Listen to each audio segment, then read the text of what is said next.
Police की duty ने क्या हाल किया मेरा। न क्रिमिनल मिला न मेडल, इधर से उधर बस खाक छानते रहे। वाह वाह, जरूर बोल दीजिएगा आदिल साहब, क्योंकि अब इस चौथी लड़की की लाश ढूंढते ढूंढते तोते उठ जाएंगे आपके।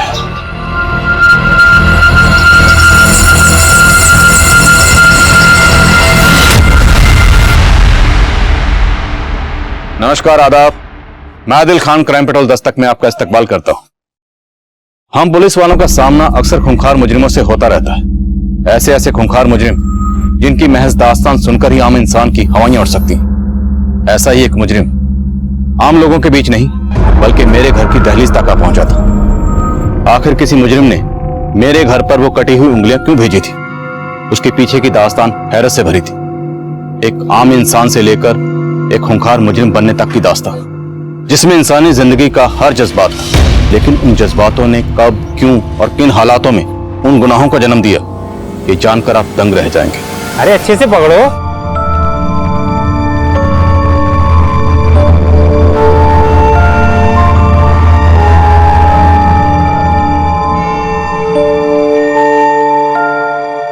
Bye bye.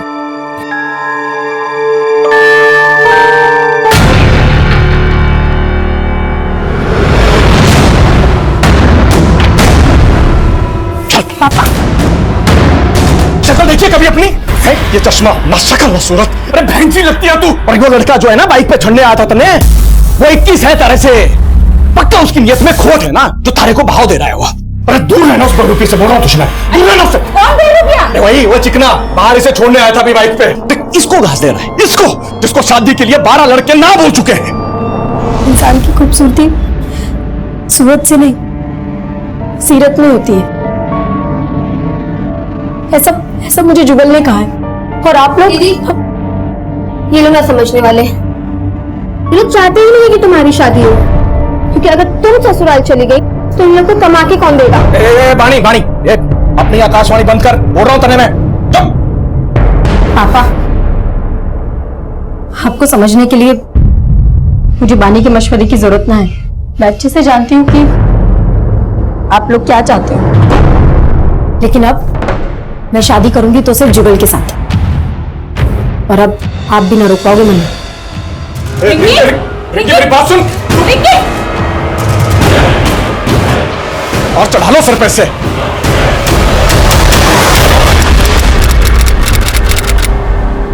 छोले कुलचे, चलो छोले कुलचे।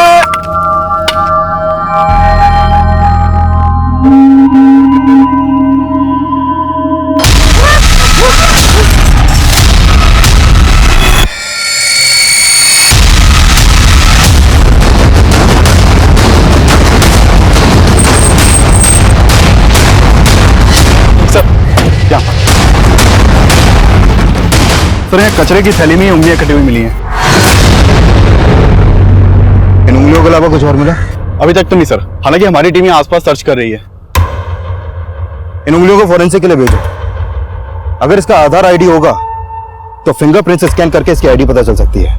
इससे यह कंफर्म होगा कि वाकई में कोई मर्डर हुआ है या फिर कहानी कुछ और है।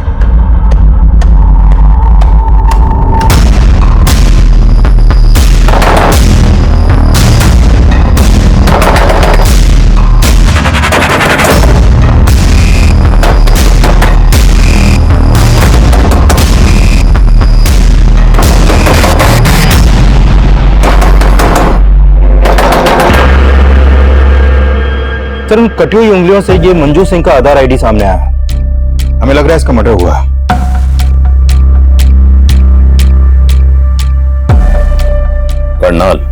करनाल पुलिस से कांटेक्ट करो और मंजू के आधार आईडी पे ये जो करनाल का एड्रेस है यहाँ पर जाओ। हो सकता है मंजू मिसिंग हो। Okay sir.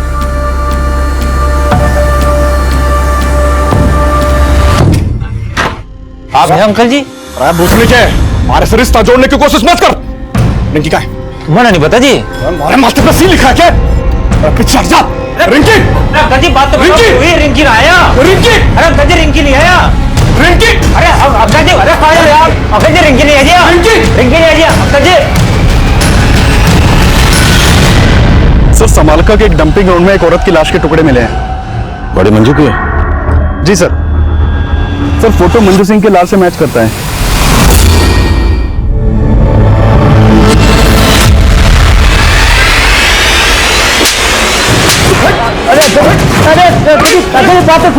जीवन चौधरी की सख्त पे हाथ डाला तुमने।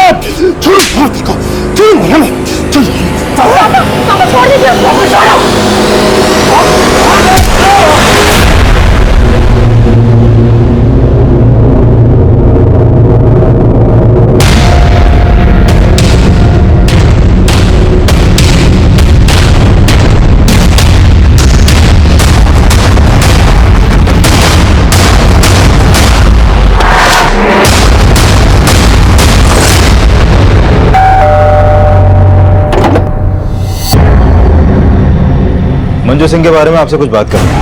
कहाँ है मंजू? सर मंजू यहाँ नहीं रहती। तो फिर कहाँ रहती? और आप क्या लगते हैं मंजू को? हम मंजू के माँ बाप हैं, लेकिन आप मंजू के बारे में पूछना क्या है?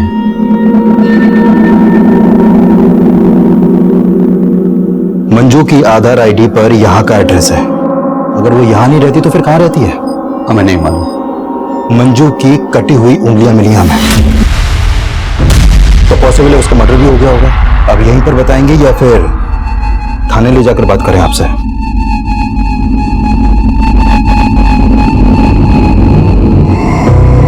सर हम कुछ छिपा नहीं रहे। 2 साल से मैंने मंजू को नहीं देखा। तो फिर 2 साल से थी कहाँ वो? मंजू पानीपत के कॉलेज में पढ़ती थी। पानीपत के एक लड़के से उसकी दोस्ती हो गई। मैंने ये सब पसंद ना था साहब। आज से तेरा कॉलेज जाना बंद। आज के बाद दोबारा उस लड़के से मिलने की कोशिश की ना तो अच्छा ना होगा। लेकिन मंजू उस लड़के के लिए हमें 2 साल पहले छोड़कर भाग गई। कौन था वो लड़का? हम उसे नहीं जानते साहब, लेकिन उस लड़के ने मंजू को इतना बरगलार दिया था कि उसने अपने घर से अपनी माँ के गहने, जेवर, पैसे सब चुरा करके उस लड़के के साथ भाग गई और हमें फोन करके बताया कि पापा मुझे लगता था कि आप मुझे समझोगे, लेकिन अब मैंने शादी कर ली है। लेकिन उसके बाद उसका फोन कभी ऑन नहीं हुआ। वो हमको भूल गई थी तो हम भी उसे भूल गए। भूल गई या फिर 2 साल बाद उसे ढूंढ निकाला और उसे? ऐसा हमने कुछ नहीं किया सर। जरूर उस लड़के ने उसके साथ कुछ किया होगा।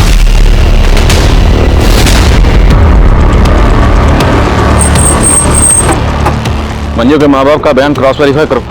हो सकता है वो झूठ बोले या कोई कहानी बना रहे हो। राइट सर, लेकिन मंजू के फादर ने मंजू का जो नंबर दिया था वो अब भी बंद है। उस नंबर के कॉल रिकॉर्ड्स निकलो। हो सकता है उसमें उस लड़के का नंबर हो जिसका जिक्र मंजू के फादर ने किया था। Okay sir. सर मर्डर बहुत ही ब्रूटली किया गया है। लाश के टुकड़े करके यहाँ पे डंप कर दिया गया। तो सर हाथ की उंगलियां कटी हुई हैं। मंजू की उंगलियों को काटकर पानीपत में फेंका गया और बाकी बॉडी को यहाँ समालखा में। और कातिल ने शायद बॉडी के इतने टुकड़े इसलिए किए हैं ताकि बॉडी की शिनाख्त न हो सके। लेकिन उंगलियों को पानीपत में फेंकने के पीछे क्या मकसद हो सकता है? पकड़ कर उंगली इतना ले चलूं उस आसमान पर जहां मैंने तेरे लिए सितारों से एक घर बनाया है। दूर कहीं आसमान पर तेरे लिए खूबसूरत सा नया जहां बसाया है। एक और है। नहीं लोटन, बस। अरे बस का इंतजार तो उसने है जिसकी अपनी गाड़ी नहीं। अब बैठ मेरी ऑटो में, तू मेरी सवारी नहीं। सवारी नहीं? घोड़ा घास से दोस्ती करेगा ना तो भूखा मरेगा। अरे मौत तो मुकर्रर है सबकी, हम तो तुझ में अपनी जिंदगी देखते हैं। फिलहाल ना मेरी मॉम मुझे ढूंढ रही है और फोन में बैटरी भी चली गई। चलो। अरे तू ले मेरा फोन तो फोन करके अपने घर पे कर दे क्रांति। बोल दे वो अपने लोटन के साथ। तुम्हारा नाम सुनते ही ना मेरी मॉम लोटपोट हो जाएगी। अरे यार इतना सीरियस क्यों हो रहे हो? जब वक्त आएगा ना तो मैं सब कुछ प्यार से बता दूँ। ओके? क्या बता देगी? यही कि मैंने एक ऑटो वाले लोटन के साथ अपना मीटर डाउन किया है।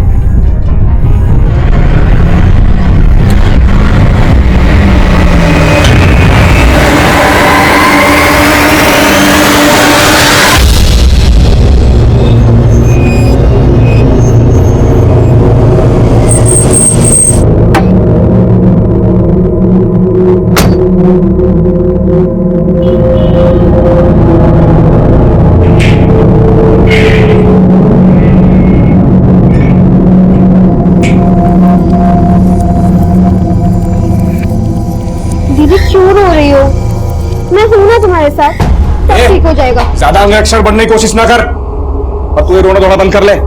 कल से नौकरी पे जाना है, और अगली बार से उस छोरे से मिलना नहीं है, वरना इस बार उसका सर फोड़ा, अगली बार थारा फोड़ूंगा। पापा ये आप क्या कर रहे हैं? मैं जुगल को अपना पति मान चुकी हूँ।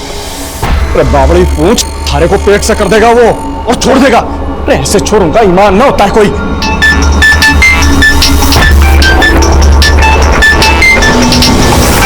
ना काट क्यों दिया? तने भी कोई पति बना रखा है क्या? ना बोल। आप मेरे और दीदी के साथ ऐसे पेश मत आया करो, वरना आदिल अंकल को बोल के आपको अंदर करवा देंगे।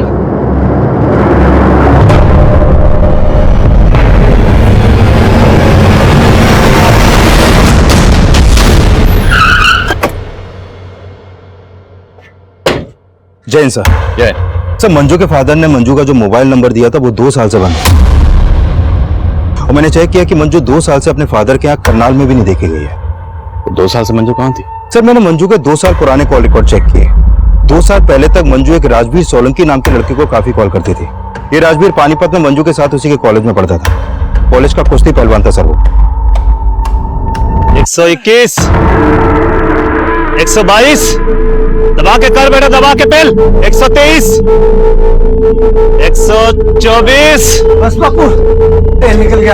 अरे तेरा तेल ना आशिकी ने निकाला बेटा। मैं तुझे नेशनल चैंपियन बनाना चाह रहा था, लेकिन तू औरतों के हुस्न का चैंपियन बन बैठा। चल कर। बापू और कितना खसेगा? गलती हो गई, माफ कर देना। अरे चल, बहाने मत बना।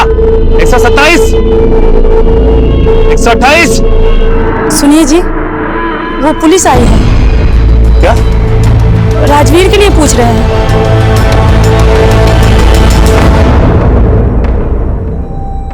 क्या हुआ पहलवान?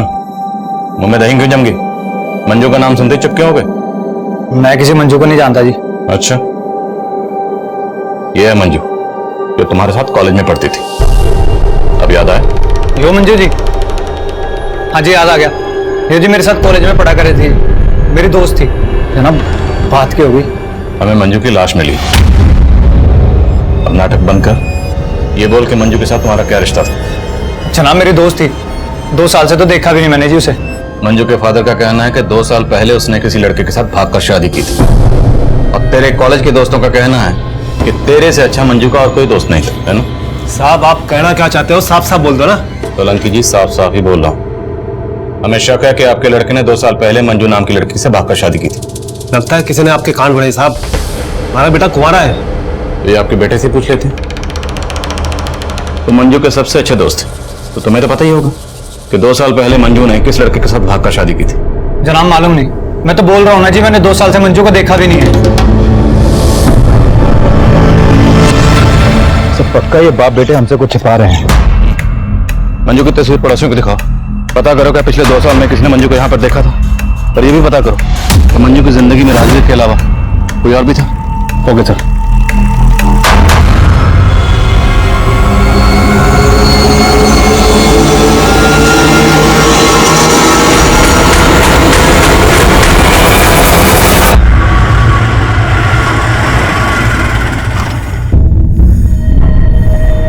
चलो बाय।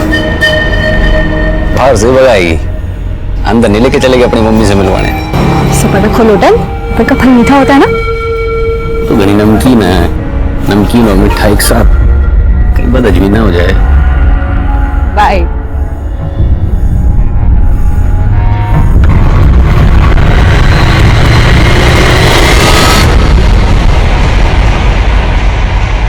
हेलो।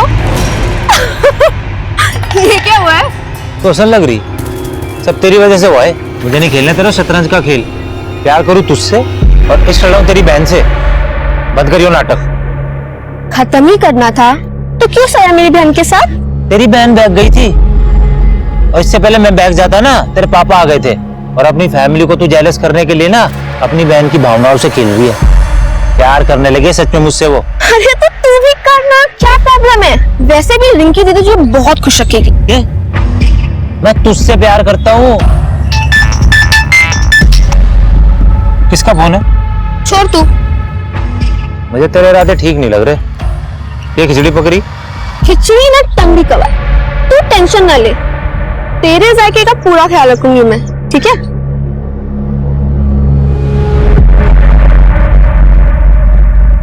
पिछले 2 साल से मंजू को राजवीर के घर के आसपास भी नहीं देखा गया और राजवीर के पिछले 6 महीने पुराने कॉल रिकॉर्ड में भी मंजू का कोई दूसरा नंबर नहीं मिला।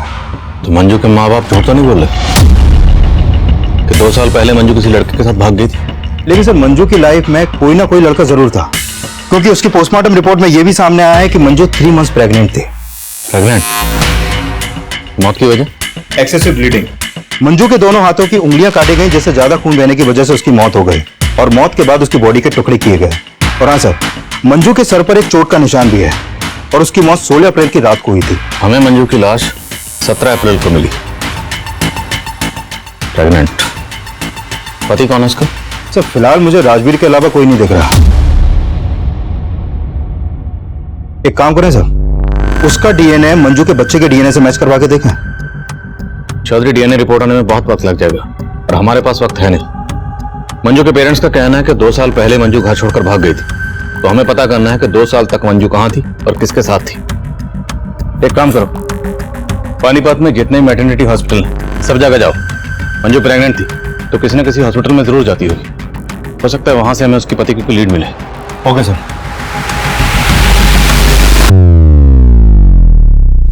शुरुआत में कटी उंगली मिलने के बाद मेरे कलीग्स ने मर्डर की थ्योरी बनाई, पर मुझे लग रहा था कि शायद ये केस मर्डर का ना हो। पर यह केस ना सिर्फ मंजू के मर्डर का था, बल्कि इस केस में एक से एक खौफनाक मंजर सामने आने वाले थे, जिसमें मंजू के मर्डर से लेके उसके जिस्म के टुकड़े टुकड़े करने के मंजर से भी कहीं ज्यादा खौफनाक मंजर थे। तब हम इस बात पे फोकस कर रहे थे कि मंजू का पति कौन है और मंजू के पेट में पल रहा वो बच्चा किसका था। मंजू की आप बीती में हमें मंजू के पेरेंट्स का रोल भी सस्पिशियस लग रहा था, क्योंकि उन लोगों ने मंजू की डेड बॉडी को भी क्लेम करने से मना कर दिया था।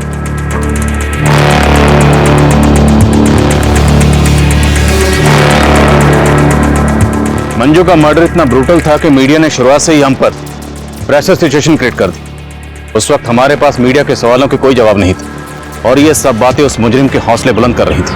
एक गर्भवती महिला की हत्या करके उसके टुकड़े टुकड़े करके शहर में फेंक दिया जाता है और पुलिस उस किलर के खिलाफ कोई भी सबूत नहीं जुटा पाती है। क्या ये पुलिस की नाकामी है या फिर उस अपराधी की जीत पुलिस को गुमराह करने में सफल होता नजर आ रहा है? क्या पुलिस मंजू के उस कातिल तक पहुंच पाएगी या नहीं?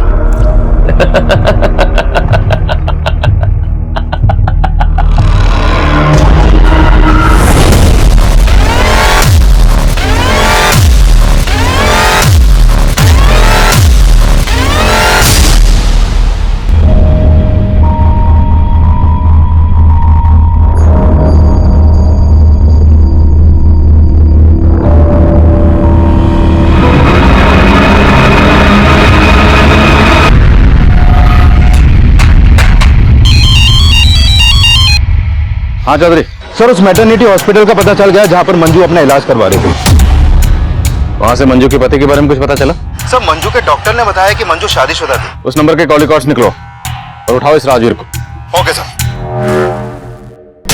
मैं आपसे झूठ नहीं बोलना चाहता था, दरअसल मैं अपने बापू से डर गया था जी। तूने झूठ इसलिए बोला क्योंकि मंजू का मर्डर तूने किया? नहीं सर, मैंने मंजू का मर्डर नहीं किया सर। दरअसल हम दोनों ने 2 साल पहले भागकर शादी कर ली थी और मेरी शादी के बारे में बापू को कुछ भी नहीं पता था। तेरे बापू ने मर्डर किया होगा फिर? नहीं सर, वो तो कभी उससे मिले तक नहीं थे और वैसे भी मंजू ने 6 महीने पहले मुझे छोड़ दिया था जी। मंजू 3 महीने की प्रेग्नेंट थी, तूने मां और बच्चा दोनों को मार दिया? जनाब मैंने नहीं मारा जनाब, मैं आपको बोल तो रहा हूँ 6 महीने पहले मुझे छोड़कर चली गई थी। उसके पेट में बच्चा था, इसके बारे में तो मुझे कुछ मालूम भी नहीं है। मंजू रहती कहां थी? जनाब जब 2 साल पहले हमने भागकर शादी कर ली थी तो सलोनी में एक किराए पर घर लिया था। मैं अपनी शादी के बारे में अपने माँ बाप को कुछ नहीं बता पा रहा था, इसलिए वो अकेली रहती थी और मैं अक्सर उसके पास आया जाया करता था। हाय। क्या कहा था तुमने? मैंने क्या कहा था? ये हमारा आशियाना है, लेकिन तुम तो इसे अपना गेस्ट हाउस समझते हो। तुम यहाँ सिर्फ संडे को आते हो। अरे मंजू, फिर वो एक ही बात पर ताना। क्यों ना मारू ताने? तुमने मुझे अपनी रखैल समझ रखा है। मैं तुम्हारी बीवी हूँ। देखो अगर तुम्हें हिम्मत नहीं है मुझे अपने माँ बाप से मिलवाने की तो तुम भी यही रुक जाओ, जिससे मैं तुम्हारे लिए अपने माँ बाप को छोड़ के आई हूँ। मंजू मुझे और वक्त चाहिए, समझो ना। थक चुकी हूँ मैं, अब मुझसे और सहन नहीं होता। देखो या तो तुम मुझे अपने घर ले जाओ या तो तुम अब से यही रहोगे। जनाब मंजू को समझाना मुश्किल होता जा रहा था, वो कुछ भी समझने को तैयार नहीं थी। मैं जब भी उससे मिलने जाता था तो हमारे बीच में आपस में झगड़ा हो जाता था, लेकिन मंजू भी कम नहीं थी सर। उसने मेरी एब्सेंस में एक लड़के के साथ दिल लगा लिया था। अच्छा, एक और झूठ। नहीं सर, मैं झूठ नहीं बोल रहा। जब आखिरी बार 6 महीने पहले मैं वहां गया था तो मैंने मंजू के साथ उस लड़के को देखा।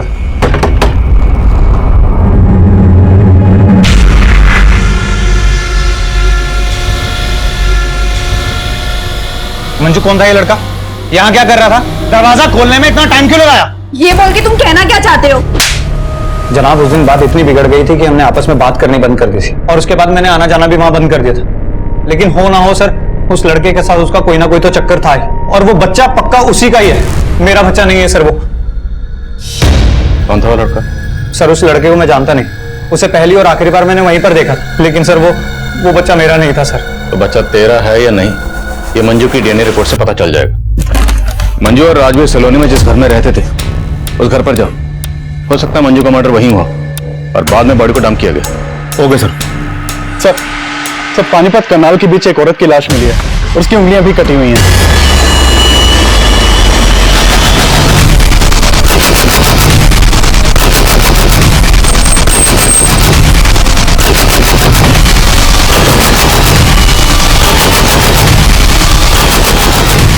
अरे पीछे निकालो जरा। मोहब्बत के हारे किला फतेह करने निकले, तेरे साथ नहीं तो तेरे पास सही, हम जीतने वालों को हराने निकले।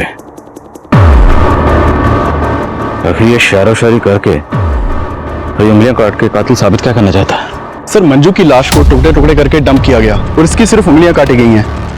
काफी हद तक मर्डर का मोडस ऑपरेंडी सेम है। बॉडी की शिनाख्त करवा, हो सकता है इसका मंजू या उसके जान पहचान वालों से किसी को ताल्लुक हो। सर,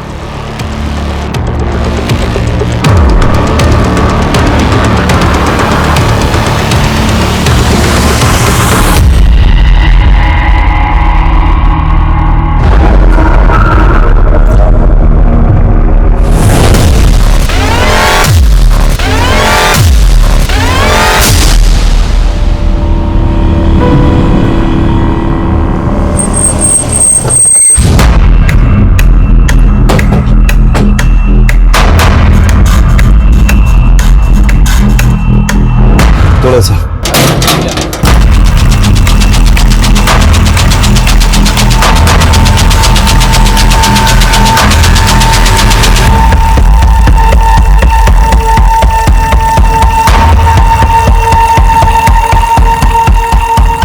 सर, मंजू के सलोनी वाले घर में ऐसे कोई साइन नहीं मिले जैसे लगे कि मर्डर यहाँ पर हुआ हो। करनाल और पानीपत के बीच हमें जिस औरत की लाश मिली है उस औरत की भी उंगलियां काटी गई। मैं तुम्हें उसकी तस्वीर भेज रहा हूँ, जरा पता करो क्या उस औरत का मंजू के घर पर आना जाना था। Okay sir. नहीं जनाब, मैं इस औरत को नहीं जानता और मुझे मालूम नहीं कि मंजू इस औरत को जानती होगी कि नहीं। इस औरत को मंजू के घर में कभी आते जाते तो नहीं देखा है। ये मंजू का हस्बैंड है जो दिल्ली में कहीं जॉब करता है और संडे संडे आता है, और अभी कुछ टाइम से वो यहाँ पे आना ही बंद कर दिया है। ऐसा तो नहीं लगता था, पर सर कुछ समय से एक आदमी का यहाँ पे काफी आना जाना हो रहा था। राजवीर भी वही कह रहा था जो पड़ोसन कह रही है कि मंजू का किसी के साथ अफेयर था। पड़ोसन और राजवीर से उस लड़के का स्केच बनवाओ और मंजू के करंट नंबर के कॉल रिकॉर्ड्स निकलो। हो सकता है उस लड़के के बारे में कुछ पता चले, और इस औरत की पहचान पता करो, क्योंकि हो सकता है मंजू और इस औरत दोनों का कातिल एक ही हो। सर,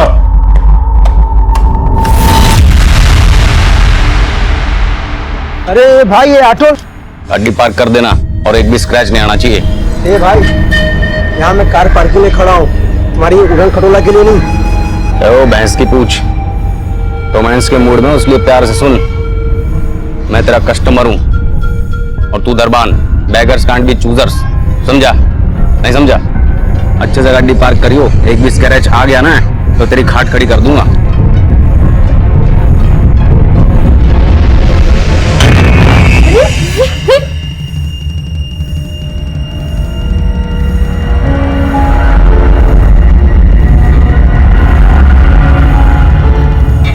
बेटा, लोटन सुनो ना, वो मैं कह रही थी कि जब हम घर जाएंगे ना,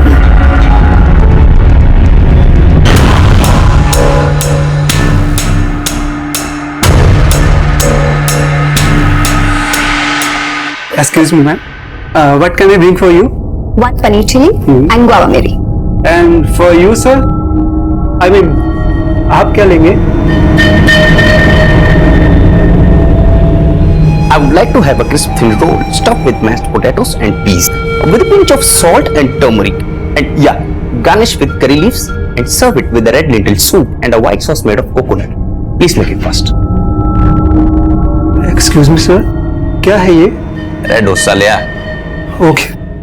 सर, राजवीर और मंजू के पड़ोसन ने जो स्केचेस बनवाए हैं वो दोनों स्केचेस एक ही आदमी के हैं। पता लगाओ कौन है ये। सर, चौधरी, ये भी चेक करो कि वो पड़ोसन के राजवीर के कहने पर ये बयान तो नहीं दे रही। Okay sir.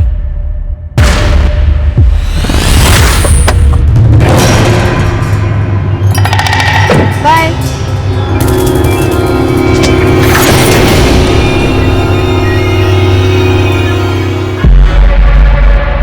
अच्छा, इस गाड़ी वाले के चक्कर में तुमने मेरा टक्का अपनी बहन से भिड़ा रखा है? अरे नहीं यार, कजिन है मेरा, यहाँ तक आया तो ड्रॉप कर दिया। बस अब मैं तेरे चक्कर में नहीं आने वाला। बता तेरी बहन क्या बोली कि मुझे सच में भगा के ले जा। अरे वाह, ये तो बहुत अच्छी बात है यार। प्रॉब्लम क्या है? ऐश करना। बहुत हुआ तेरा मजाक। तेरी बहन को ना मैं सच सच बता दूंगा कि मैं उससे नहीं तेरे से प्यार करता हूँ। प्यार प्यार प्यार यार, इंसानियत नाम की भी कोई चीज होती है। तो ये दिल का चक्कर छोड़ और मेरी बात मान। तेरी लाइफ सेट है, समझा? चल चल। सर, पहले जो एक रोजी नाम की लड़की की मिसिंग कंप्लेंट दर्ज हुई थी संगमनगर थाने में। ये कंप्लेंट रोजी की मां ने दर्ज करवाई थी। सर, रोजी की फोटो सौरभ की फोटो से मैच करती है, जिसकी हमें डुप्लीकेट लाश मिली थी। लो बेटा, दूध पी लो। नानी, मम्मी कब आएंगी? आ जाएगी। लेकिन कब? उन्होंने मुझे बोला था फिल्म दिखाने लेके जाएंगी, लेकिन वो खुद इतने दिन से नहीं आई। बोलो ना नानी, मम्मी कब आएंगी? बेटा आ जाएगी।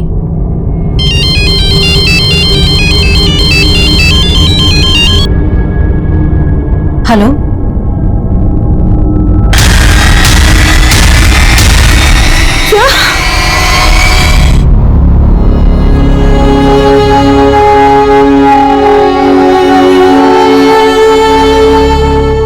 सर, रोजी कॉल सेंटर में काम करती थी। 2 दिन पहले मैंने उसे आखिरी बार देखा था, तब वो कॉल सेंटर जाने के लिए घर से बाहर निकल रही थी। अच्छा माम, मैं चलती हूँ। बाय बच्चा। मम्मा, मैंने आपको बोला था ना मुझे कार्टून फिल्म देखने जाना है सिनेमा में। हाँ बेटा, चलेंगे पक्का। लेकिन कब मम्मा? बेटा नेक्स्ट संडे। अभी मुझे ऑफिस के लिए लेट हो रहा है और मेरे पीछे से नानी को परेशान मत करना। मेरा अच्छा बच्चा है ना।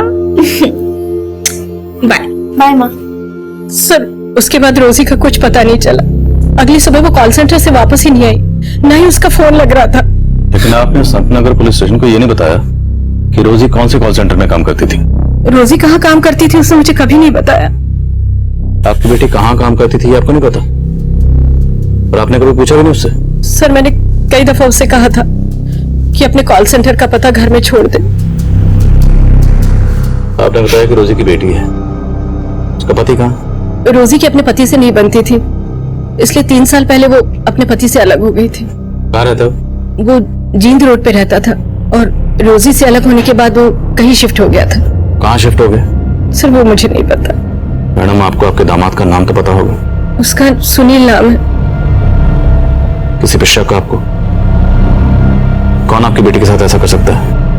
नहीं सर, मुझे कुछ नहीं मालूम। कुछ दिन पहले मंजू नाम की एक लड़की का कत्ल हुआ।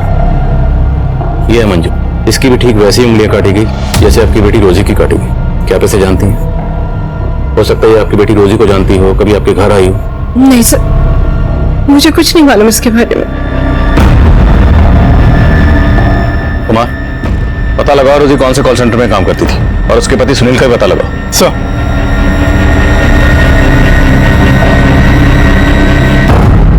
पुलिस ने उस दूसरी औरत की पहचान कर ली है जिसकी हाल ही में उंगली कटी हुई लाश मिली थी। लेकिन मंजू मर्डर केस की तरह ही पुलिस रोजी के इस मर्डर केस में फिलहाल कोई भी पुख्ता सबूत नहीं इकट्ठा कर पाई है और नाकामयाब नजर आ रही है। अब सबसे बड़ा सवाल ये उठता है, क्या मंजू और रोजी का कातिल एक ही है या ये कोई 2 अलग अलग लोग हैं?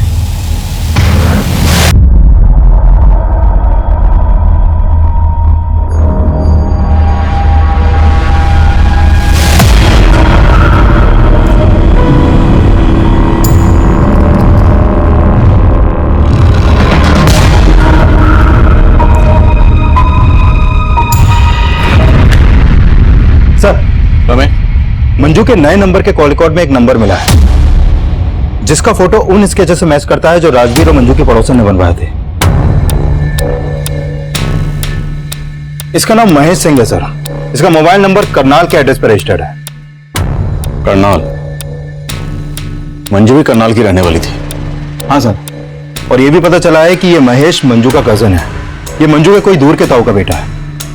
लेकिन मंजू के माँ बाप का कहना है कि वो बिल्कुल नहीं जानते थे कि 2 साल तक मंजू कहाँ रह रही थी। तो फिर ये मंजू का कजन ये मंजू से मिलने क्यों जाता था? और उसे कैसे पता कि मंजू कहाँ रहती थी? सर मैं हमेशा मंजू का सपोर्ट करता था सर। मानता हूँ चाचा जी उनकी शादी के खिलाफ थे, लेकिन राजवीर के साथ घर से भाग जाने के बाद से मैं लगातार मंजू के टच में था। लेकिन राजवीर का कहना है कि उसने तो मंजू को 6 महीने पहले ही छोड़ दिया था। सर राजवीर ने मंजू की जिंदगी बर्बाद करके रखी थी, बल्कि मंजू तो उसके खिलाफ कानूनी मदद भी लेना चाहती थी। चीट किया था सर उसने मंजू को। उसकी वजह से उसने अपना घर परिवार छोड़ा, अपने पेरेंट्स से अपना रिश्ता खत्म किया, और बदले में उसे क्या मिला? सिर्फ दुख। कहीं तुमने भी बदला तो नहीं लिया? मंजू के माँ बाप के कहने पर तुमने मंजू को... कैसी बातें करें सर आप? मंजू के पेरेंट्स को तो पता तक नहीं है कि मैं मंजू के टच में था। लेकिन मंजू का मर्डर हो गया, अभी तुम हमारे पास नहीं है। सर क्योंकि मैं दिल्ली गया हुआ था किसी काम से, और मैंने सोचा भी नहीं था कि मंजू के साथ इतना बुरा हो सकता है।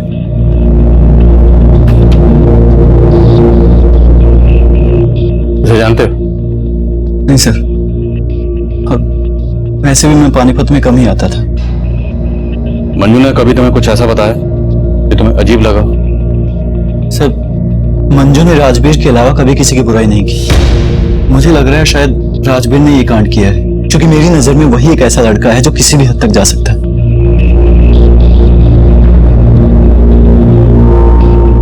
सर राजवीर और मंजू के पड़ोसन को लग रहा था कि ये महेश मंजू का लवर है, लेकिन ये तो मंजू का कजन निकला। सर कहीं ये एंगल मंजू के पेरेंट्स से तो नहीं जुड़ा? शायद ऑनर किलिंग, क्योंकि वो लोग भी मंजू और राजवीर की शादी के खिलाफ थे। अगर एंगल वाकई ऑनर किलिंग का है तो फिर राजवीर का बाप भी हमारा स्ट्रॉन्ग सस्पेक्ट है। एक काम करो, इन सब के डीएनए मंजू के बच्चे के डीएनए से मैच करो। हम किसी का भरोसा नहीं कर सकते। Right sir.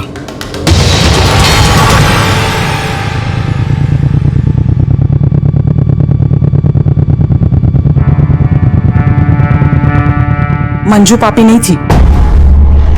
क्या बकवास कर रही हो? सच बोल रही हूँ, आपने तो उसे भुला ही दिया था, लेकिन मैं 2 साल से मंजू की शक्ल देखने के लिए तरस रही थी, और आपने मुझे मंजू से दूर रखा। टुकड़े टुकड़े करके किसी ने उसे जानवर की तरफ फेंक दिया, और आखिरी बार में उसे कलेजे से लगा के रो भी न पाई। मंजू हमारा अतीत थी। वो 2 साल पहले ही हमारे लिए मर चुकी थी। अब उसकी जगह हमारी यादों में भी नहीं होनी चाहिए।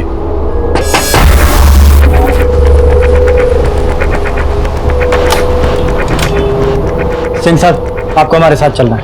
चलना होगा? आपका डीएनए टेस्ट करवाना है।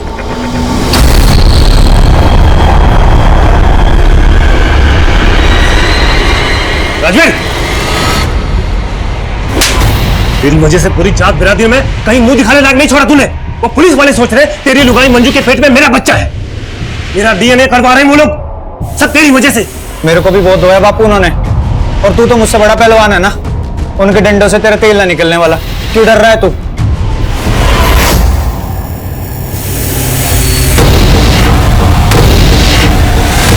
जब मियां बीवी राजी तो क्या करेगा काजी?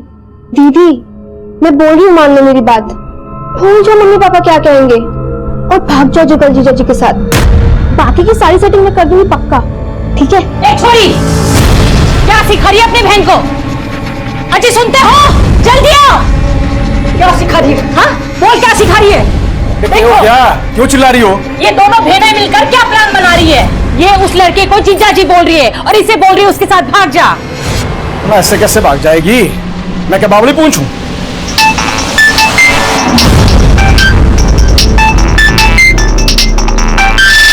तने किसके फोन आते रहते हैं? हैं? ना बता दे, कहीं ऐसा ना रिंकी से पहले थारी टांगे तोड़नी पड़े। कंजर खाना बना कर घर को।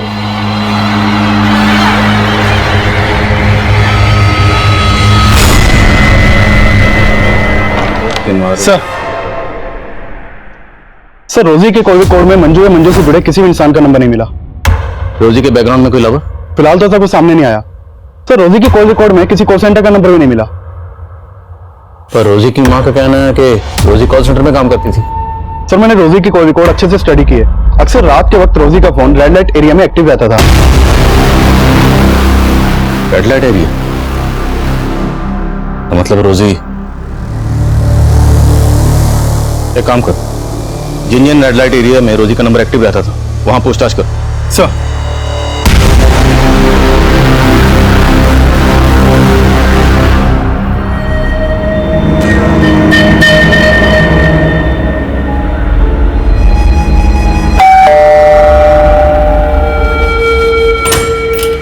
मम्मी, ये मेरा दोस्त लोटन। नमस्ते। Lotan, strange name. जी, यो नाम मेरी मम्मी ने दिया है जी। अच्छा, प्लीज कम, हैव सीट। तो लोटन, तुम काम क्या करते हो? ऑटो है जी मेरा। Auto driver? नहीं जी, मतलब ऑटो मेरा खुद का है, मैं ओनर हूँ उसका और अपनी मर्जी का भी। मम्मी, आपको पता है मैं ना लोटन के ऑटो में रोज कॉलेज जाती हूँ और पता नहीं टाइम कैसे बीत जाता है, पता ही नहीं चलता। आपको पता है ये ना बातें ऐसी करता है कि कोई भी इंसान ना हंस के लोटपोट हो जाए। शैली, तुम इस ऑटो वाले को यहाँ मुझसे मिलवाने लाई हो? तेरा दिमाग तो ठीक है? इसमें प्रॉब्लम क्या है? प्रॉब्लम है you don't know these illiterate people. Auntie, I'm definitely an auto driver, but I've planned everything. I've planned my future, and trust me, it's bright. I'll soon begin my own startup. जैसे cab services होती है, वैसे auto services. I've planned everything. मेरी सारी plannings में अच्छी तरह समझ गई।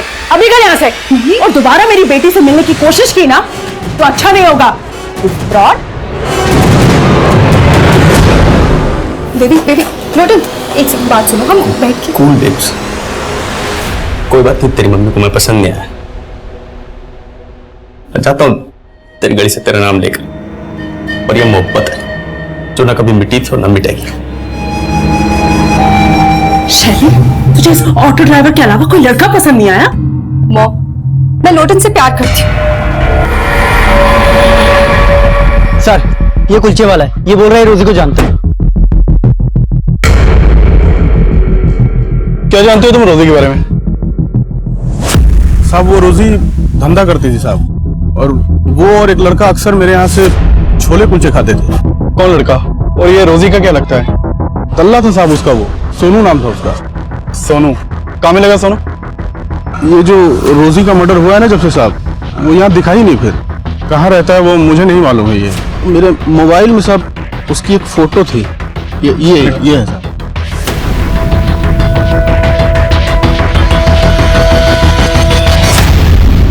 खा लो। मुझे नहीं खाना। थोड़ा सा खा लो। नहीं, जब तक मम्मी नहीं आएगी मैं कुछ नहीं खाऊंगी।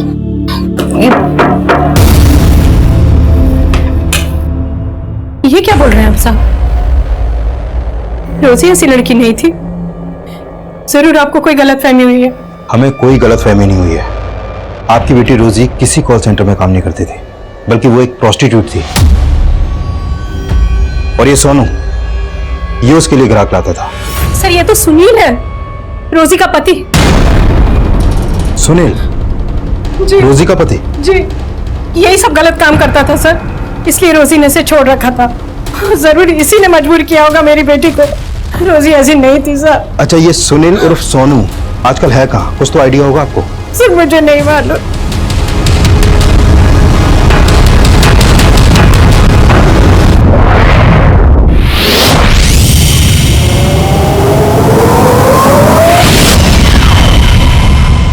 साहब, उस रोजी को ना ये धंधा अच्छा नहीं लगता था।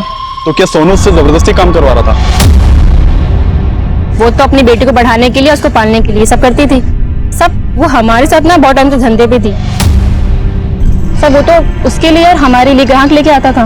ये सोनू मिलेगा कहाँ, तुम्हें मालूम है? उसका फोन तो कई दिन से लग नहीं रहा है, लेकिन हाँ, उसका एक दोस्त था जाकिर, उसके घर पे उसका आना जाना था। जाके उससे बात करो। कहाँ रहता है जाकिर?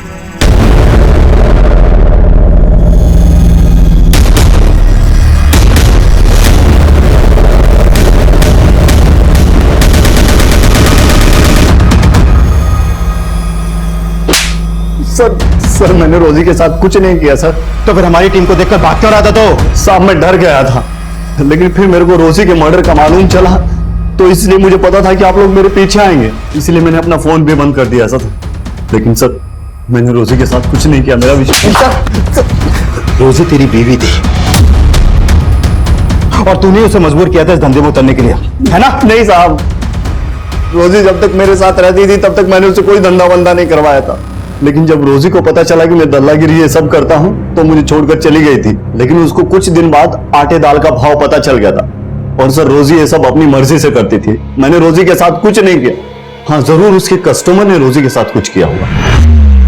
कौन कस्टमर? सर कुछ रोज पहले एक टैक्सी वाला आइटम ढूंढते हुए हमारे एरिया में आया था, उसने रोजी के साथ कुछ किया होगा। मैंने रोजी को आखिरी बार उसी के साथ देखा था सर। उसके बाद रोजी लौटकर वापस नहीं आई, फिर मालूम चला कि रोजी की लाश मिली। कौन था वो टैक्सी वाला? ये तो मुझे मालूम नहीं है, पहले कभी मैंने देखा नहीं था। टैक्सी का नंबर देखा था? इतना कहाँ याद रहता है सर, मुझे तो ठीक से उसकी शक्ल भी याद नहीं है, लेकिन ये बात पक्की है कि सर वो सरदार था और उसी ने रोजी के साथ कुछ किया होगा।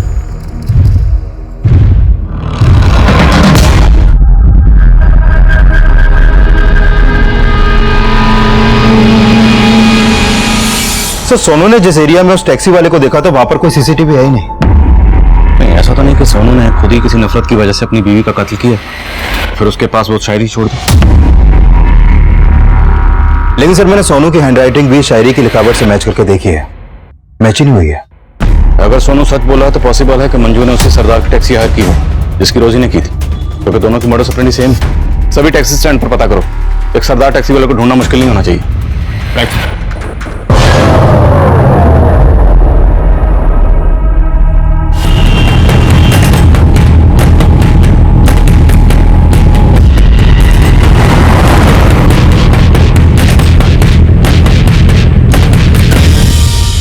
सर मैंने पानीपत और आसपास के एरिया के लगभग सभी टैक्सी स्टैंड्स में चेक किया, लेकिन ऐसा कोई भी सरदार नहीं मिला जिसकी एक्टिविटी सस्पिशियस हो और वो टैक्सी चलाता हो।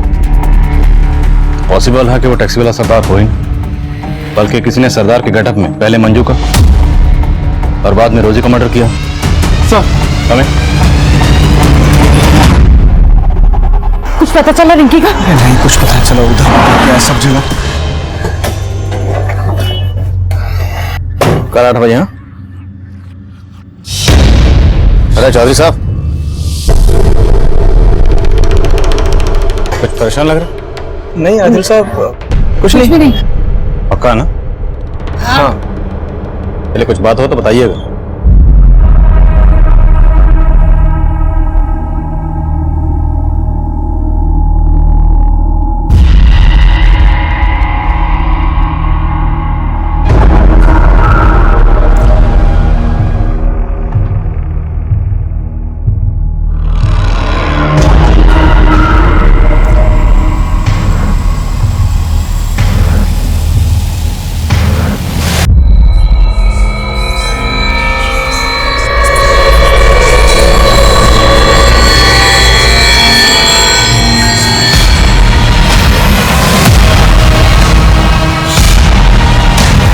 पुलिस की ड्यूटी ने क्या हाल किया मेरा, न क्रिमिनल मिला न मेडल, इधर से उधर बस खाक छानते रहे।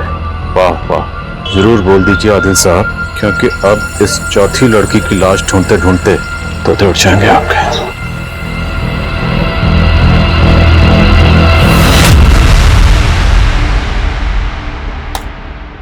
सर इस फुटेज में तो ये सरदार उस बॉक्स को रखता हुआ दिखाई दे रहा है, मतलब इसी सरदार ने वो कटी हुई उंगलियां आपके घर के गेट पे रखी। और सर रोजी के साथ जो टैक्सी ड्राइवर देखा गया था वो भी एक सरदार था। लेकिन चौधरी,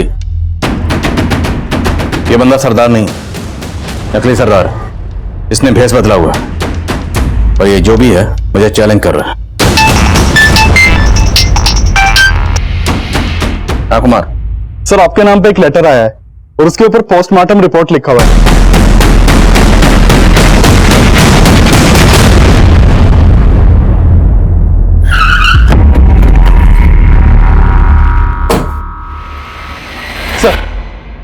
सर लेटर।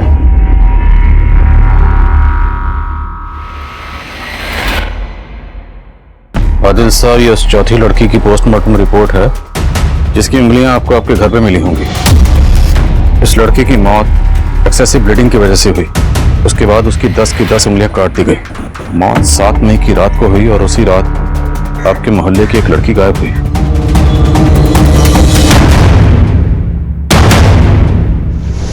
कुछ परेशान लग रहा है?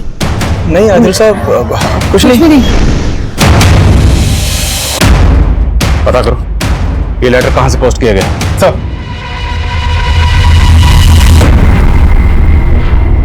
सब जगह देख लिया उसको, है ही नहीं वो कहीं पे। समझ नहीं आ रहा कहां ढूंढूं उसको जाके।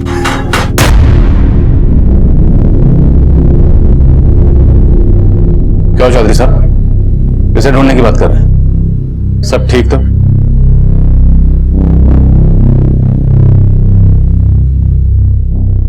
रिंकी कहाँ है? आदिल साहब, समझ में नहीं आ रहा किस मुंह से बोलो। बोलिए क्या बात? रिंकी एक लड़के के साथ भाग गई। किस लड़के के साथ? जुगल के साथ। एक नंबर का लफंगा है। अब ना उसका फोन मिल रहा है और ना ही रिंकी का। कहाँ रहता है जुगल?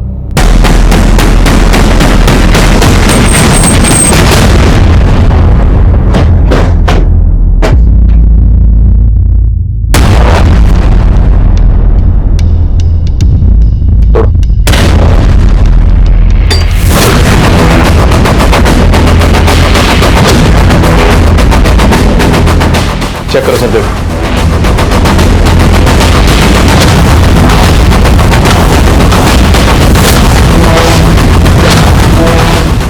सर, यहां तो कुछ भी सस्पिशियस नहीं मिला। चौधरी, हो सकता है जो मुझे चैलेंज कर रहा है वो ये जुगल ही हो। रिंकी और जुगल दोनों के कॉल रिकॉर्ड्स अच्छे से स्कैन करो। Okay sir. हाँ कुमार। सर, वो लेटर एक सरदार ने पोस्ट किया है।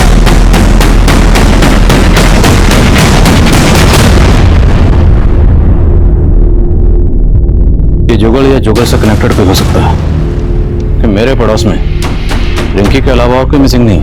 सर,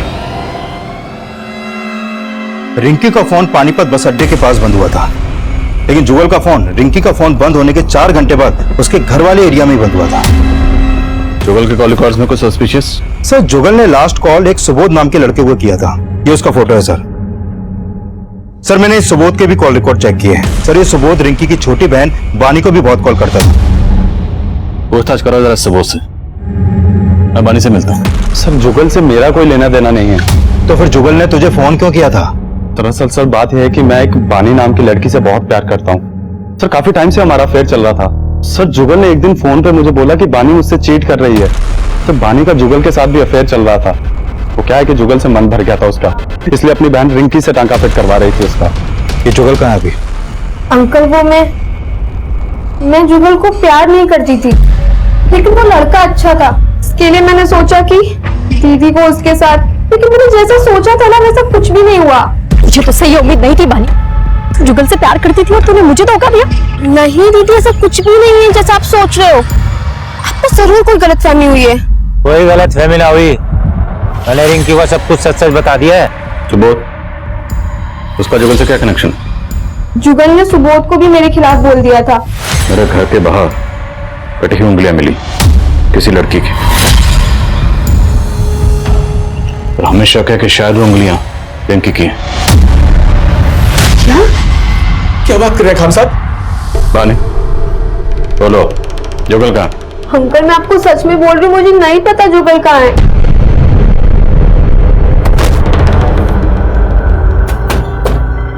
मुझे खत लिखने वाले का कहना है कि उसने मेरे पड़ोस की एक लड़की को मार डाला। हमें अभी तक किसी लड़की की लाश नहीं मिली। रिंकी गायब है जुगल के साथ। एक काम करो, बानी और सुबोध दोनों के फोन सर्विलेंस पे डालो। हाँ सर, एक औरत आई है अपनी बेटी की मिसिंग कंप्लेंट लिखवाने। सर, ये मेरी बेटी शैली है। कल रात से ये घर नहीं आई है और इसका फोन भी नहीं लग रहा है। सर, मैं बहुत परेशान हूँ। आप प्लीज इसे जल्दी ढूंढिए, कहीं इसके साथ कुछ गलत ना हो जाए। आपको किसी पे शक है? हाँ सर, एक लोटन नाम का ऑटो ड्राइवर। शैली तो नादान है, वो कह रही थी कि वो लोटन से प्यार करती है, लेकिन मुझे शक है कि शैली के गायब होने में उस लोटन का ही हाथ। कहाँ रहता है लोटन?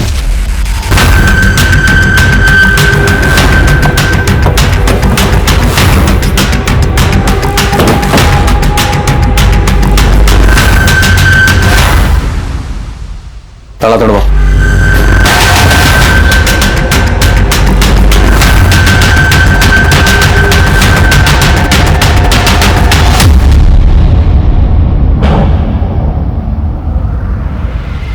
साहब ये देखिए।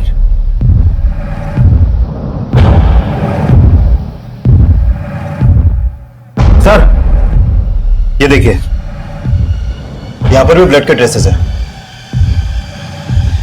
लेकिन सर ये ब्लड सूखा है, जबकि लोटन की बॉडी पर जो ब्लड है वो बिल्कुल फ्रेश है। ये ब्लड किसका है?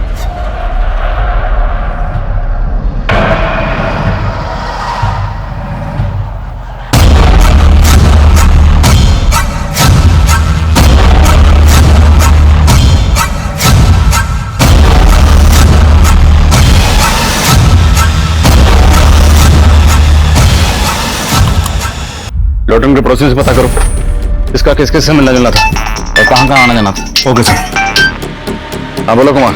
सर जिस एरिया में रिंकी का फोन बंद हुआ था उस एरिया में रिंकी की लाश भी मिली है।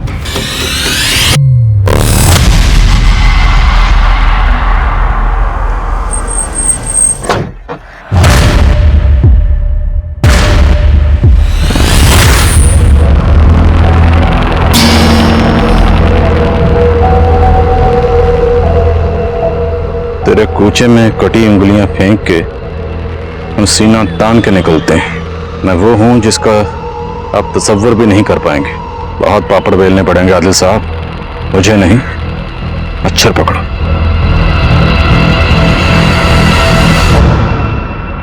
कुमार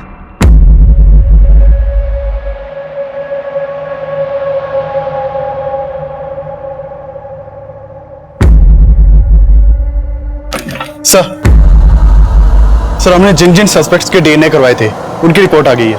सर मंजू के बच्चे का डीएनए महेश के डीएनए से मैच करता है। हाँ सर, मैं मंजू का कजन हूँ, लेकिन साथ ही साथ उसे पसंद भी करता था। फिर हमें अचानक एक दिन पता चला कि वो पेट से है। सर मैंने मंजू को कई बार बोला कि वो अबॉर्शन करवा ले, लेकिन वो नहीं मानी सर। कि इसका मतलब ये नहीं है सर मैं उसे मार दूंगा। नहीं सर, मैंने मंजू को नहीं मारा सर।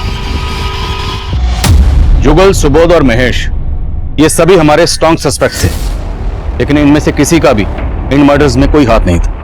और हमें पक्का यकीन था कि कातिल जो भी है उसका शैली और लोटन से कोई ना कोई कनेक्शन जरूर है। इसलिए हमने इस केस की हर बारीक से बारीक चीज को रिविजिट करना शुरू किया और एक नया नतीजा सामने आया। सर पूछताछ में पता चला है कि लोटन का एक चरण नाम का दोस्त हुआ करता था जो टैक्सी चलाता था और वो लोटन के साथ ही रहता था, लेकिन कुछ टाइम पहले उसने लोटन का घर छोड़ दिया था। सर ये चरण लोटन की हत्या के बाद से गायब है। और कोई खबर? सर चरण के बारे में ये पता चला है कि वो यूपी का रहने वाला था और आईपीएस की तैयारी कर रहा था। और ये भी सामने आया है कि ये चरण मंजू के ही कॉलेज में पढ़ता था, वो उससे 2 साल सीनियर था। सर लोटन के एक ऑटो वाले दोस्त से चरण के एक ठिकाने का पता चला है। मैंने अपनी एक टीम को भेजा वहां पर।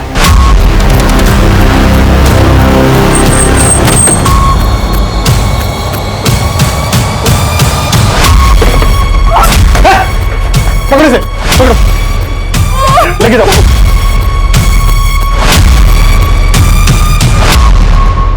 लाइफ बहुत स्ट्रेंज है आदिल साहब। आदमी जो सोचता है वो कभी होता नहीं है। मैंने जो आईपीएस बनने का सपना देखा था, अगर आज वो पूरा हो गया होता ना, तो आज औहदे में मैं आपसे ऊपर और आप मेरे से नीचे होते। हरियाणा के हर्ष राठौर जी जैसा बनना चाहता था।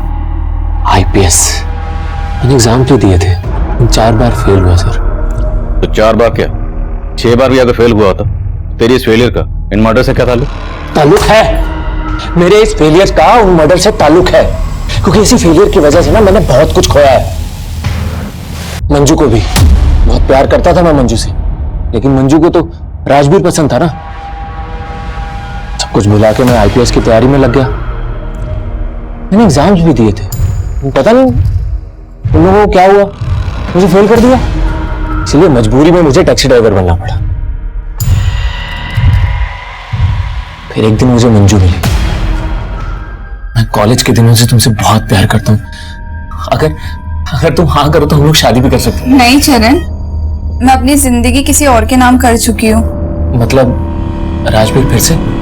राजवीर नहीं, महेश। महेश का नाम सुन के ना मेरा दिमाग घूम गया था। अपने कजिन के साथ? छी! अरे 3 महीने का बच्चा था उसके पेट में, पता है? मेरा इतना दिमाग घूम गया ना, मैंने उसकी गर्दन पकड़ के ऐसे दीवार में दे मारा। मैंने उसे मारा। आप लोग मंजू को पहचान ना सको इसलिए मैंने उसकी बॉडी के टुकड़े टुकड़े करके जंगल में फेंक दिया। मुझे लगा जब तक आप लोग उसकी बॉडी की शिनाख्त करोगे गायब हो जाऊं, लेकिन आप लोग तो मेरे तक पहुंच ही नहीं पाए। सर, हंसी आती है मुझे आप लोगों पे, और गुस्सा भी। करप्शन से भरे सिस्टम की वजह से ना मैं आईपीएस नहीं बन पाया, इसीलिए अपनी काबिलियत साबित करने के लिए ना मैंने आप लोगों का इम्तिहान लेना शुरू किया। सबसे पहले मैंने उस धंधे वाली रोजी को मारा।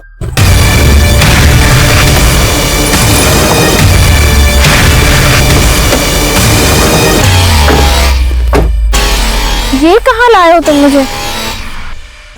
मारने के लिए। चल, क्या कर रहे हो? चल। तू लाश के पास गांजा खाकर क्यों फेंकता था? चैलेंज था सर। आप पुलिस वाले हैं तो थोड़ा चैलेंज तो बनता है ना, लेकिन आप तब भी नहीं पकड़ पाए। फिर मैंने आपको दूसरा चैलेंज दिया। रिंकी टैक्सी का वेट कर रही थी, मैंने उसे भी उठा लिया। और ये क्या कर रहे हो? बड़ा मजा आ रहा था मुझे आप लोगों के दिमाग के साथ खेलने में, लेकिन साला दिल के चक्कर में हार गया। वो लोटन था ना, साला बार बार मुझे चिढ़ाता था शैली का नाम लेके। मैंने सोच लिया कि अगर मंजू नहीं मिली तो क्या हुआ, इसकी शैली को छीन लूंगा।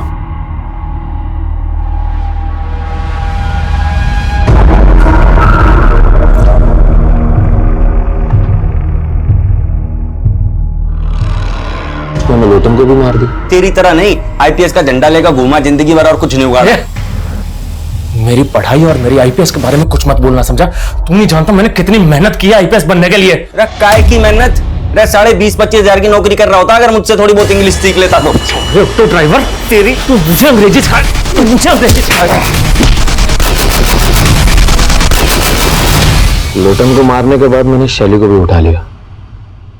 शैली बस मेरी होने ही वाली थी कि आप लोग आ गए और मुझे उठा के यहां ले आए।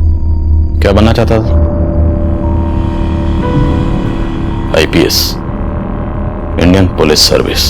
पुलिस वाला बनना चाहता था, लेकिन इतना भी नहीं जानता कि कानून किस तरीके से काम करता है। जानता तो यह जरूर पता होता कि मुजरिम कितना भी शातिर क्यों ना हो, एक दिन कानून के हत्थे जरूर चढ़ता है। चरण आज भी सलाखों के पीछे अपने गुनाहों के लिए सिर्फ सिस्टम को ही कसूरवार समझ रहा है, जबकि सच ये है कि इंसान अपनी हालत और हालात के लिए खुद भी जिम्मेदार होता है। किसी इंसान की कामयाबी का फैसला इस बात पे भी होता है कि उस इंसान ने अपनी गलतियों से क्या सीखा। यह केस मंजू के मर्डर से शुरू हुआ था। मंजू इस केस का एक ऐसा यादगार चेहरा था जिसकी जिंदगी में गुनाह हर मोड़ पर दस्तक दे रहा था। राजवीर को ठीक से समझे बिना मंजू ने अपने पेरेंट्स को छोड़ दिया, और राजवीर से धोखा खाने के बावजूद मंजू महेश की नीयत को नहीं समझ पाई, और चरण को अपना दोस्त मानकर उसने चरण के सामने अपने माजी के सारे पन्ने खोल दिए, जिसने चरण की नाकाम सोच में आग में घी डालने का काम किया। चरण ने अपने पागलपन में रोजी लोटन को सिर्फ इसलिए मार दिया क्योंकि वो मेरी काबिलियत का इम्तिहान लेना चाहता था। ऐसी सोच हमेशा इंसान की बर्बादी की वजह बनती है। कहते हैं जो इंसान अपनी हार कबूल करता है, अपनी गलतियों से सीखता है, कामयाबी एक ना एक दिन उसके कदम जरूर चूमती है। लेकिन जो इंसान अपनी हार कबूल नहीं करते, अपनी गलतियों से सीखते नहीं है, कहीं ना कहीं उनके कामयाब होने की उम्मीद भी खत्म हो जाती है। और चरण इसकी जीतती जागती मिसाल है। देखते हैं हमारे आज के एपिसोड की दूसरी कहानी।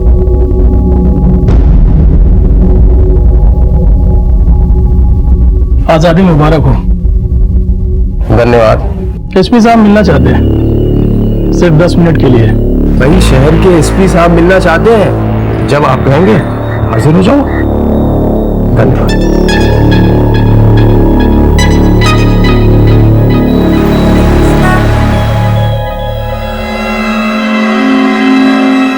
हाँ, कम आओ।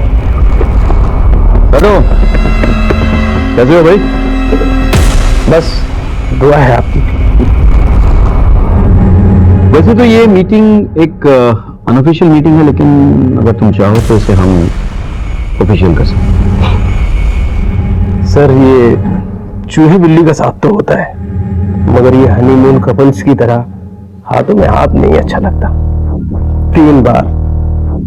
3 बार कड़ी मेहनत करके आपने पकड़ा मुझे, मगर अफसोस एक बार भी कुछ साबित नहीं कर सके।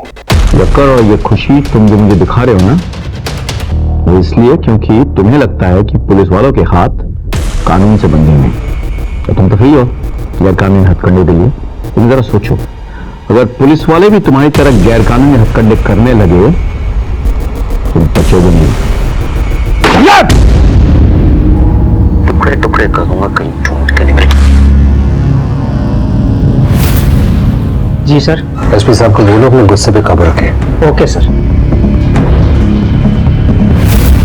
सर वालों क्या है? रखो। सर चाय ज्यादा गर्म है, फूंक कर पीजिएगा।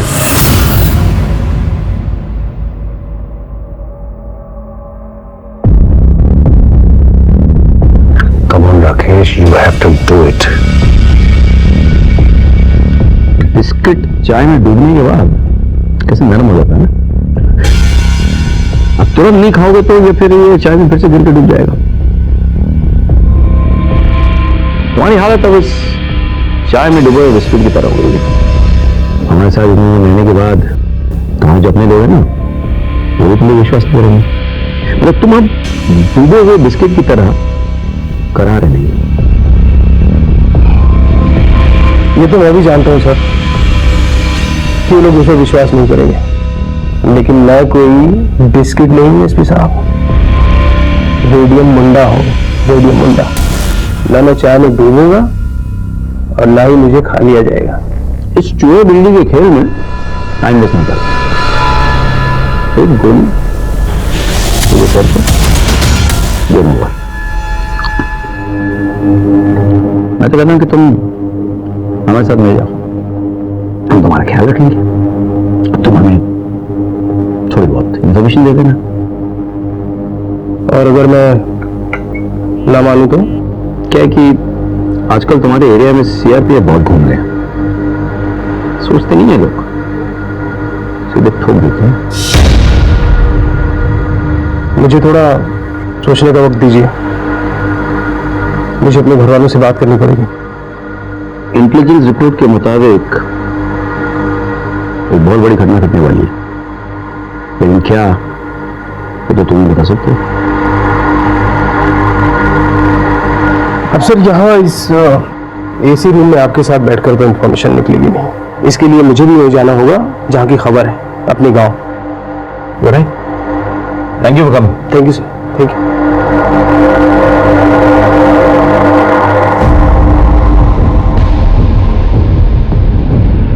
क्या मैं आप पे यकीन कर सकता हूँ? हमारा यकीन ना तोड़ो तो बिल्कुल कर सकते हो।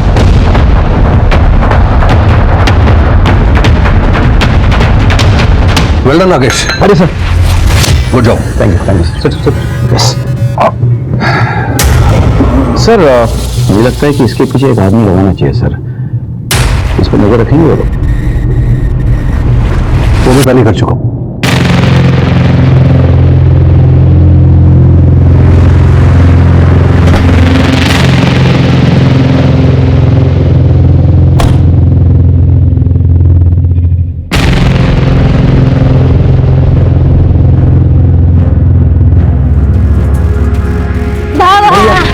कैसे हो तुम लोग? ठीक हूँ। मेरा बेटा कैसे है?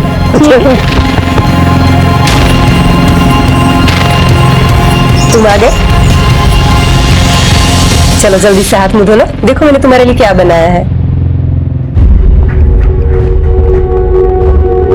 देख मैंने तेरे लिए क्या बनाया है।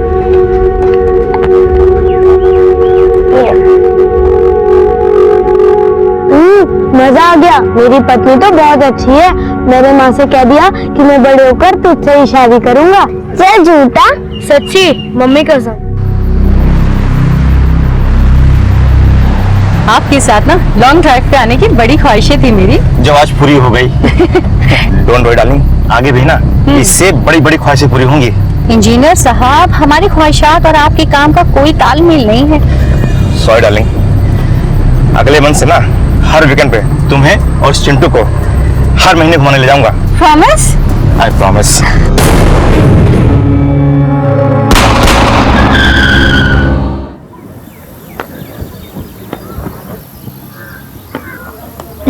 नाइस! अरे वाह, तेरा रिफ्लेक्स एक्शन तो बहुत अच्छा हो गया है। चलिए, बहुत हो गया गेम। अच्छा। आइए जूस पी लीजिए।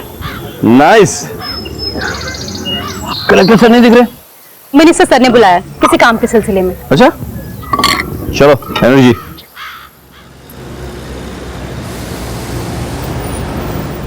विद्रोही के खिलाफ मारे गए हमारे पुलिस और सीआरपीएफ जवानों के लिए हमने एक शहीद स्मारक बनाया है और मैं चाहता हूं उसकी इनॉग्रेशन सीएम साहब करें। So very good.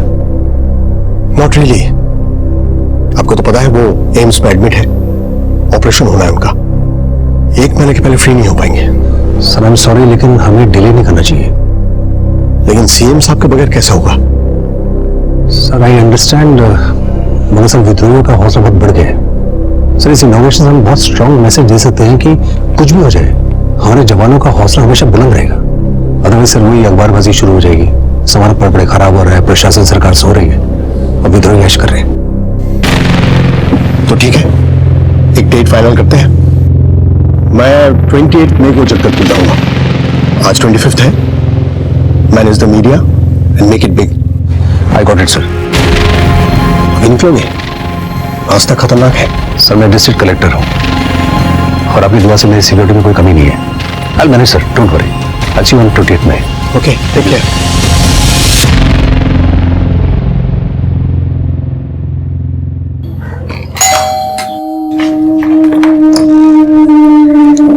नमस्कार जी, कहिए।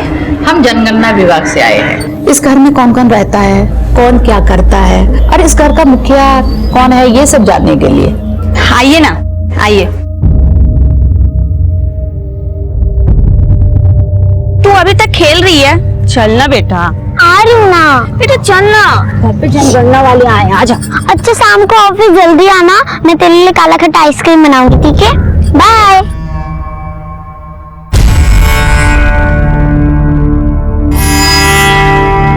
आ गया तू?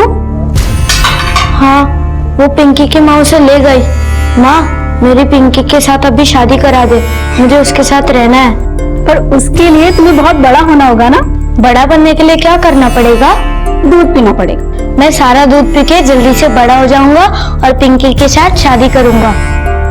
ठीक है, मैं अभी दूध लेके आई। ठीक है?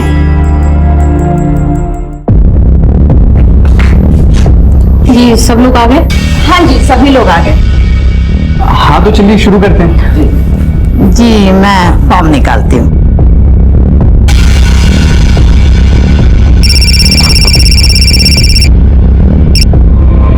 हेलो साहब, मैं आपको सब कुछ बताने के लिए तैयार हूँ, लेकिन मुझे लगता है कि मेरे आदमियों को मुझ पर शक हो गया है कि मैं आपसे मिला हुआ हूँ।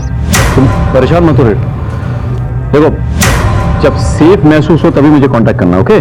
साहब, मैं आज जगदलपुर में आपसे मिल सकता हूँ। तुम एक काम करो, मुझे कॉल करके मेरे ऑफिस आ जाओ, ठीक है? ठीक है सर।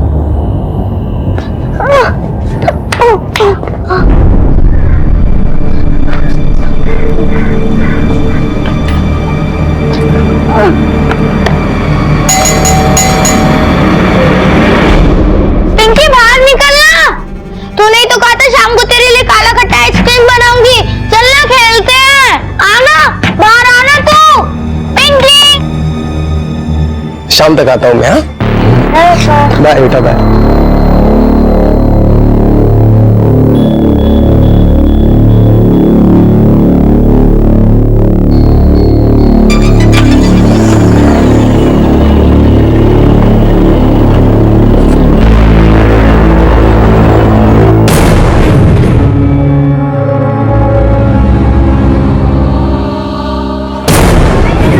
वो निकल गया है मास्टर। अच्छा है, मिशन शुरू। Level 1 starts now.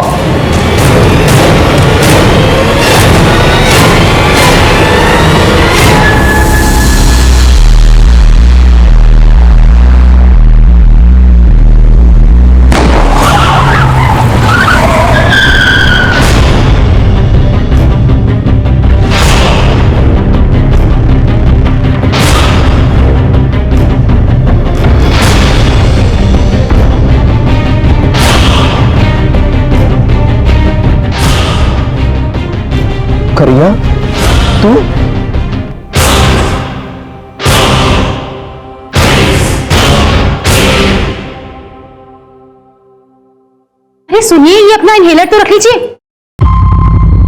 अरे मैं हमेशा के लिए थोड़ा जा रहा हूँ, शाम के 8 बजे तक आ जाऊंगा। और वैसे भी राजीव वाला यहाँ से 15-20 किलोमीटर दूर है बस। फोन रख लीजिए ना, रास्ते में बहुत धूल होगी, आपको अस्थमा का अटैक आ गया तो। Okay okay okay. अच्छा मिठू है तो उसको बोलना कि पापा जब वापस आएंगे ना तो 2-2 हाथ करेंगे। पता है एसपी सर भी उसकी बहुत तारीफ कर रहे थे, बोल रहे थे बहुत अच्छा खेलने लगी है। बेटी किसकी है? वैसे मैडम मैं आपकी इंफॉर्मेशन के लिए आपको बता दूं कि आपका पति अस्थमा का पेशेंट बनने से पहले यूनिवर्सिटी में बैडमिंटन का चैंपियन था और आज भी बहुत जान है। ऐसे नहीं बोलते, नजर लग जाएगी।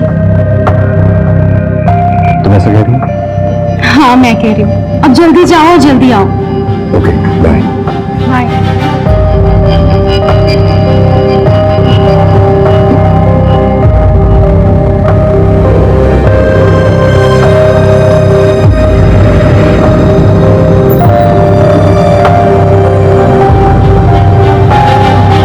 हेलो सर, हमारे मिशन का लेवल 2 शुरू हो गया। इस बार हमारे हाथों से कोई नहीं बचेगा। लोमड़ी कितना भी चालाक हो जाए, शेर का शिकार नहीं कर पाती। तू हमसे गद्दारी करने चला था। ये रेडियम गद्दार है, ये उस एसपी और कलेक्टर से मिला हुआ है। आज हम बताएंगे जो हमसे गद्दारी करेगा उसका क्या हासिल हम करते हैं। रेडियम की मौत की खबर जंगल में आग की तरह फैल चुकी थी और जिस तरह विद्रोही चिल्ला चिल्लाकर कह रहे थे कि रेडियम ने गद्दारी की है, उससे तो यह साफ था कि उन्हें पता चल चुका था कि रेडियम हमसे मिला हुआ था। ऐसे में मेरे लिए सबसे ज्यादा जरूरी थी इससे जुड़े हुए सभी लोगों की सिक्योरिटी, क्योंकि रेडियम हमसे मिला हुआ है इस बात की खबर या तो मुझे थी या कलेक्टर सर को। और रेडियम ने इस बात की जिक्र अगर अपने घर वालों से की होती तो भला उसके घर वाले उसे क्यों मरवाते। मैं इन सवालों में उलझा हुआ था कि मुझे अचानक पता चला कि कलेक्टर सर अपने घर से बाहर निकल चुके हैं और एक बैड नेटवर्क एरिया में होने की वजह से उनसे कांटेक्ट नहीं किया जा पा रहा है। मेरा मन एक अनजाने खतरे के एहसास से भर गया।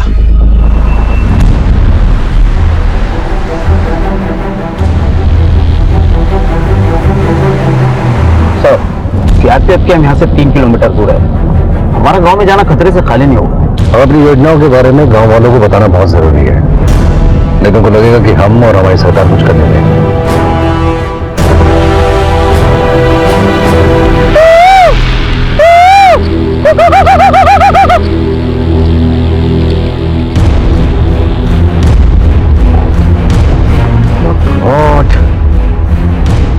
मर्डर स्पॉट पे चलो। ये योजना आप सबकी भलाई के लिए है। अरे कलेक्टर बाबू, अपना ये योजना का तंबूरा ना कहीं और जाके बजाइए। बस बातें ही होती है आप लोगों की, कुछ होता जाता नहीं है। योजना और हित की बात करते हैं आप। जरा मेरे घर में आकर देखिए कि मेरा बच्चा दवाई बिना मर रहा है। दवाई तो छोड़िए साहब, मेरे बच्चे को खिलाने के लिए 2 निवाले भी नहीं है मेरे घर में। सही बात है। हाँ सही बात है। सुनिए सुनिए सुनिए, मेरी बात सुनिए। मेरे रहते आपके बच्चे को कुछ नहीं होगा। मैं खुद अपनी गाड़ी से आपके बच्चे को हॉस्पिटल लेके जाऊंगा। चलिए आप मेरे साथ। खतरा हो सकता है। देखो, विश्वास को सिर्फ शब्दों से नहीं जीता जा सकता। विश्वास जीतने के लिए विश्वास करना पड़ता है। चलिए आप मुझे बताइए। आप लोग इंतजार करो, ठीक है? आइए साहब, ये मेरा बेटा है।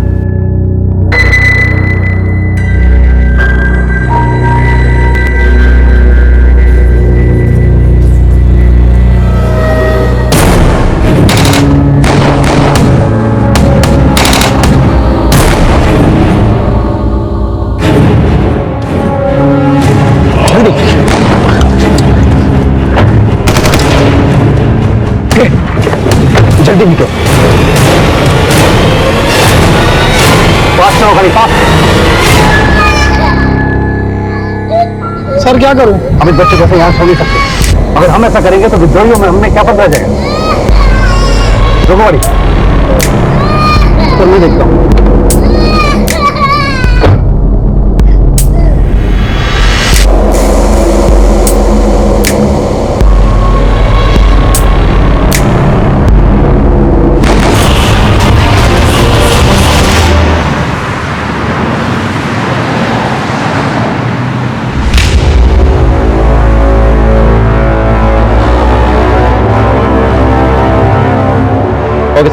राजीव सर सुनो, कलेक्टर सर का किडनैपिंग हो गया। हाँ, मैं वहां जा रहा हूँ, तुम रेडियम के गांव में जाओ। Okay, best of luck. Thank you sir. चलिए। अभी अभी एक ब्रेकिंग न्यूज आई है। रायपुर के कलेक्टर प्रकाश अमीन को विद्रोहियों ने अगवा कर लिया है। कितनी अच्छी खबर सुनाई सर आपने। जी सर, मैं सारी व्यवस्था कर देता हूँ। मिशन जिंदाबाद सर।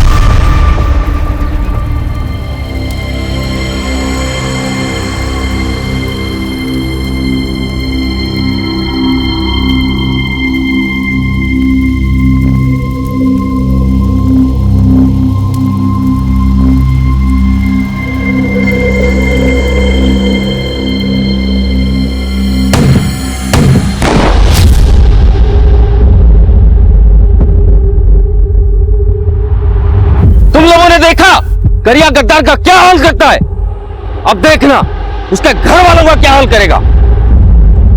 भैया जल्दी चलो, पुलिस आ रही है। उठाओ इन सबको। हेलो,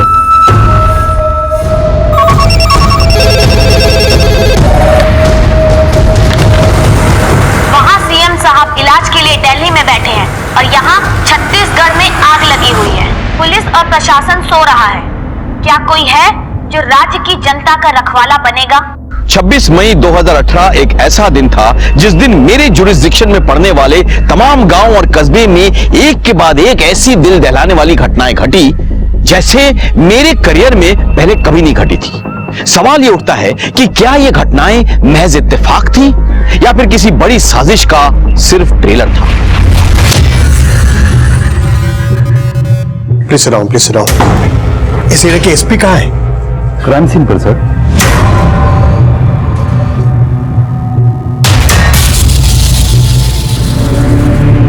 कितने लोग थे? 3-4 लोग थे साहब। 3-4 लोग थे।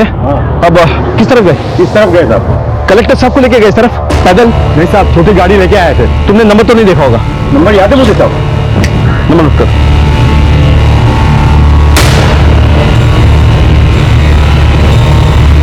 राजीव, वहां क्या खबर है? सर, विद्रोहियों ने रेडियम को मारा और गांव वाले ने उसकी लाश जला दी। अब लाश जल गई तो हम पोस्टमार्टम के लिए भी नहीं भेज सकते, और विद्रोही उसके परिवार वालों को भी अपने साथ लेके गए। सर, यहाँ के लोग बहुत डरे हुए हैं, बहुत घबराए हुए हैं। एक आदमी जिसने ये सब कुछ देखा और रोकने की कोशिश की, उन लोगों ने उसको भी मार दिया। उसकी लाश हमारे सामने पड़ी है सर। तुम एक काम करो, एक पुलिस की टुकड़ी वहां पे छोड़ो तुम, 48 घंटे के लिए, और तुम यहाँ पे आ जाओ। सर, संभालो अपने आपको, कुछ नहीं होगा पापा को। हेलो मैम, कैसे है ये, कहाँ है? मुझे तो कुछ समझ नहीं आ रहा है। आप परेशान मत होइए प्लीज। मैं आपसे वादा करता हूँ कि मैं आपके पति को ढूंढ निकालूंगा। Okay, I promise ma'am, please.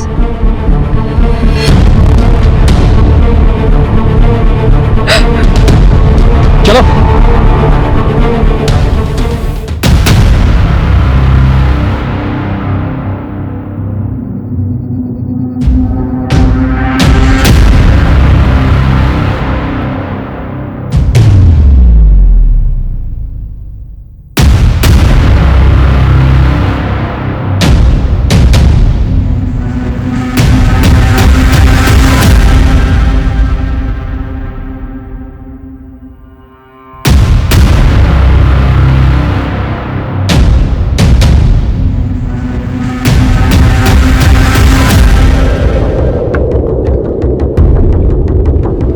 Collector sir का फोन है। सर, हमने उन लोग के स्केचेस बनवा लिए हैं जिन्होंने कलेक्टर सर को किडनैप किया है। एसपी से बात कराओ। जी सर। जैन सर, क्या ऑर्डर है सर? ऑर्डर से पहले एक इंफॉर्मेशन है। आपके इस ऑपरेशन में सीआरपीएफ के कमांडेंट रुद्रा सूरी आपको ज्वाइन करेंगे। रुद्रा सूरी को कनेक्ट करो। जी सर। जैन सर,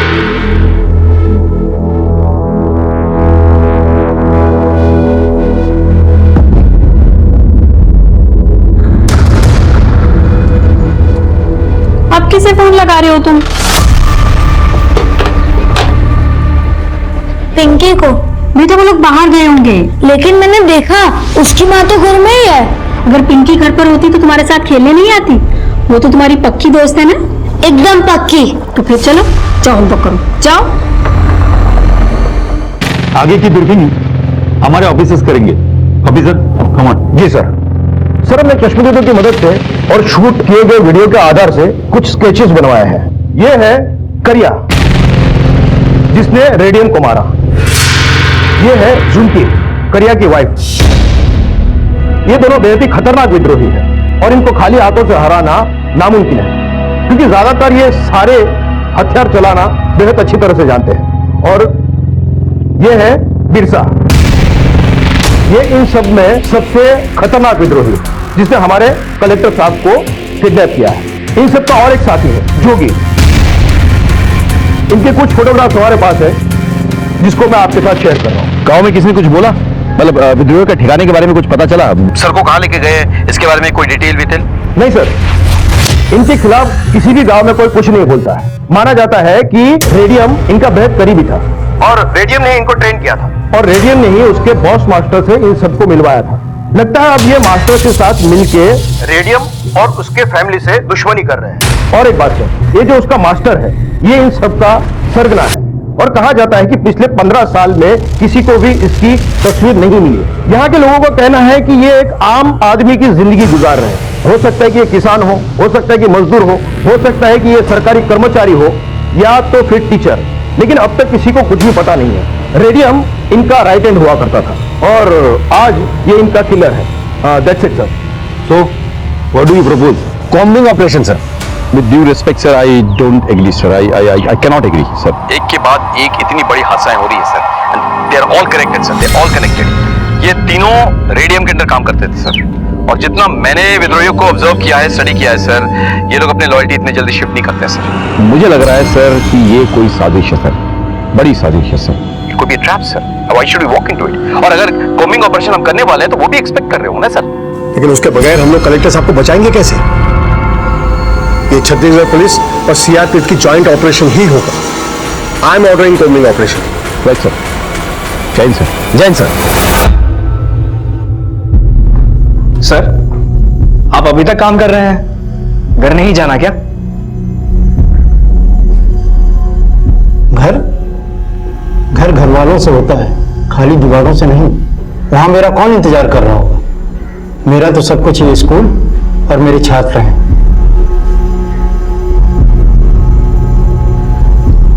समझ गया, तेरे तो बीवी बच्चे हैं ना, और मुझे अपने बच्चों का अभी प्रश्न पत्र बनाना बाकी है। आज शुक्रवार है, सोमवार को परीक्षा है। अब तो जा, मैं बंद कर दूंगा। जी सर। आपको कुछ चाहिए? एक बोतल पानी भर के दे दूंगा। कलेक्टर साहब की पत्नी अब कैसी है? सर मैंने मिसेस प्रकाश को फोन करके कंसोल तो किया था, मगर वो काफी परेशान है। वैसे परेशान होने की बात भी है सर। घर में सिर्फ एक छोटी बच्ची है, कोई रिलेटिव नहीं है इनकी जो इस वक्त इनकी केयर कर सके? मुझे पता लगा कि उनका एक छोटा भाई है जो उनकी फैमिली की बहुत केयर करता है। अब वो रायपुर से अपनी फैमिली के साथ में इनके यहाँ आने के लिए निकल चुका है। मेरे ख्याल से शायद वो अब तक आ भी चुका होगा। गुड।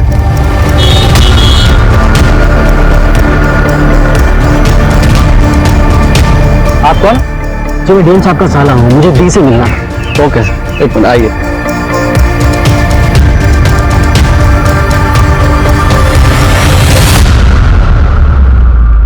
कौन है? मैडम आपसे कोई मिलने के लिए आए हैं। नमस्ते दी, मैं विजय, साथ में मेरी फैमिली भी। भेज दो।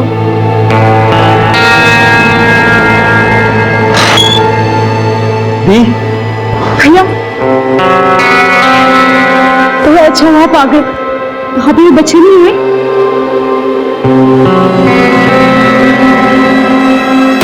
बस मैं नहीं चलूंगा और। ऐसा है कलेक्टर, चुपचाप चल। और वैसे भी ना भी बहुत लंबी दूरी चलनी है, चुपचाप चल। ये तो साल है, गोली मार दूंगा यहीं पे ही। गोली मारनी होती ना तो वही मारते, यहाँ तो जिंदा नहीं लेके आते तुम। शाबाश। अरे बाबू तू तो बड़ा चालाक है। तो इतना बेवकूफी क्यों कर रहा है? चल चल चल। तुमको अंदाज है तुम किससे बात कर रहे हो? तुम्हारी टोली का चंगू मंगू नहीं, मैं यहाँ का डिस्ट्रिक्ट कलेक्टर हूँ। अगर मुझे कुछ हो गया ना, तुम में से कोई भी जिंदा नहीं बचेगा।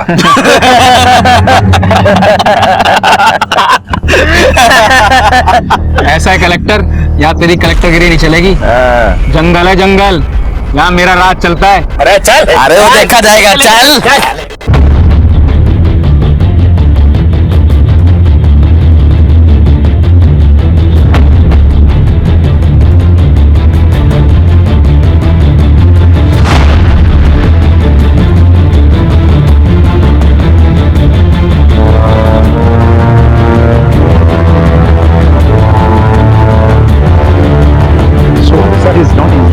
एरिया बहुत बड़ा है, कॉम्बिंग ऑपरेशन में कम से कम 3 दिन लग जाएंगे। 3 दिन?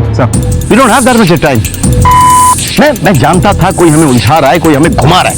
You said that this is possible. Come on यार, मैंने वेरी में कहा था कि हो नहीं सकता ये। मैंने कहा ना मैं और नहीं चलूंगा।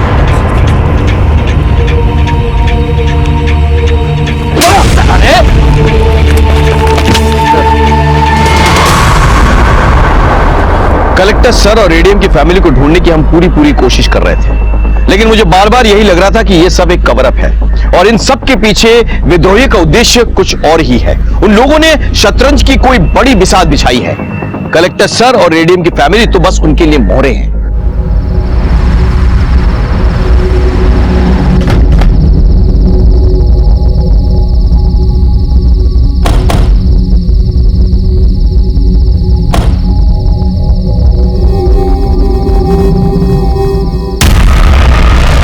खुश रहो। अपने साथ दिया वरना कैसे नहीं देता? इस मिशन के लिए तुम्हारे पति ने इतनी बड़ी कुर्बानी जो दी है। नाज है मुझे मेरे पति पर। मिशन के लिए सब जाए थे मास्टर जी। मिशन पूरा होने के बाद क्या हम घर जा सकते हैं? मुश्किल है बेटा, क्योंकि तुम्हारे बाबा रेडियम ने इस मिशन का प्लान जेल में रहकर बनाया था। अब इस मिशन को कैसे पूरा करना है ये उन पर निर्भर करता है। हमारा काम है सिर्फ उसकी मदद करना। मिशन जिंदाबाद! मिशन जिंदाबाद! अब मुझे जाओ इधर रख।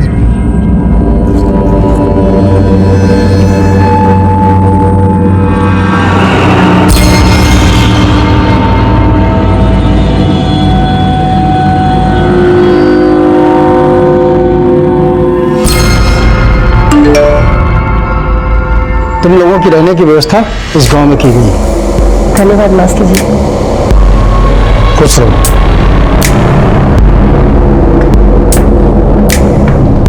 मास्टर जी, आपने जो टास्क दिया था वो पूरा हो गया है, अब हम चलते हैं। चलो झुमकी। करिया तुम जाओ। झुमकी तुम रुको, मुझे तुमसे कुछ काम है।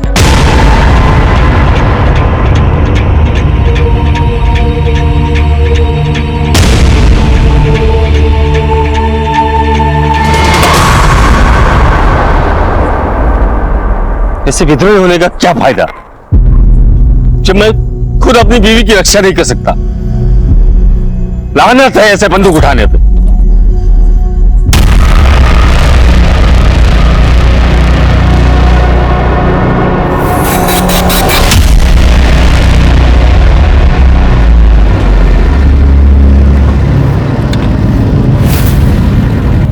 इन विद्रोहियों ने दिन दहाड़े कलेक्टर का अपहरण कर दिया।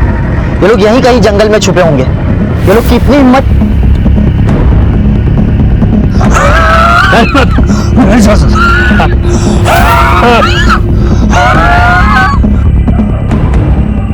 हाँ मास्टर जी, इसकी तो तबीयत बिगड़ती जा रही है। जो दवाई साथ में है उसे दे दो। जी। ये सीआरपीएफ वाले भी हमारे पीछे ही पड़ गए। ऐसा कर जोनी, तू निकल, ठीक है? चलते जी।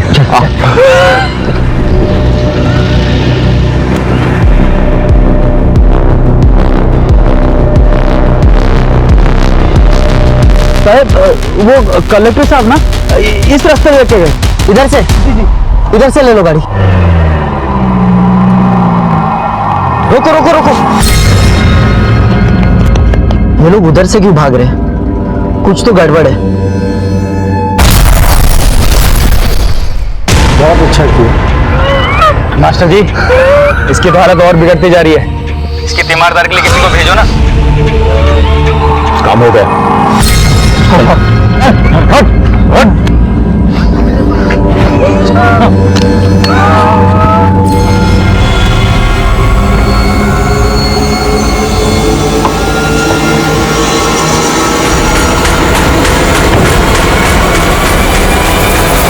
हमें ब्लास्ट साइड में जाना है। आप हमें रोक क्यों रहे हैं? ये मेरे ऑर्डर्स हैं। मैं किसी भी सिविलियन को ब्लास्ट साइट पे आने की परमिशन नहीं दे सकता। ये एरिया मेरे जुरिस्डिक्शन में है। मुझे यहाँ आने के लिए आपके परमिशन की जरूरत नहीं है। To hell with you and your jurisdiction. मेरे 5 जवान मारे गए यहाँ पर और 2 घायल हैं। मेरे भी कलेक्टर जो है उनके कब्जे में है। आप जानते हैं मेरे फीमेल सरपंच के पूरे परिवार को अगवा कर लिया गया है, मेरा इन्फॉर्मर मारा गया है। इस जुरिडिक्शन के लाखों लोगों की सिक्योरिटी खतरे में है। जिस देश के लिए आप काम करते हैं उस देश के लिए मैं भी काम करता हूं। ठीक है, आप आइए, आप लोग आइए।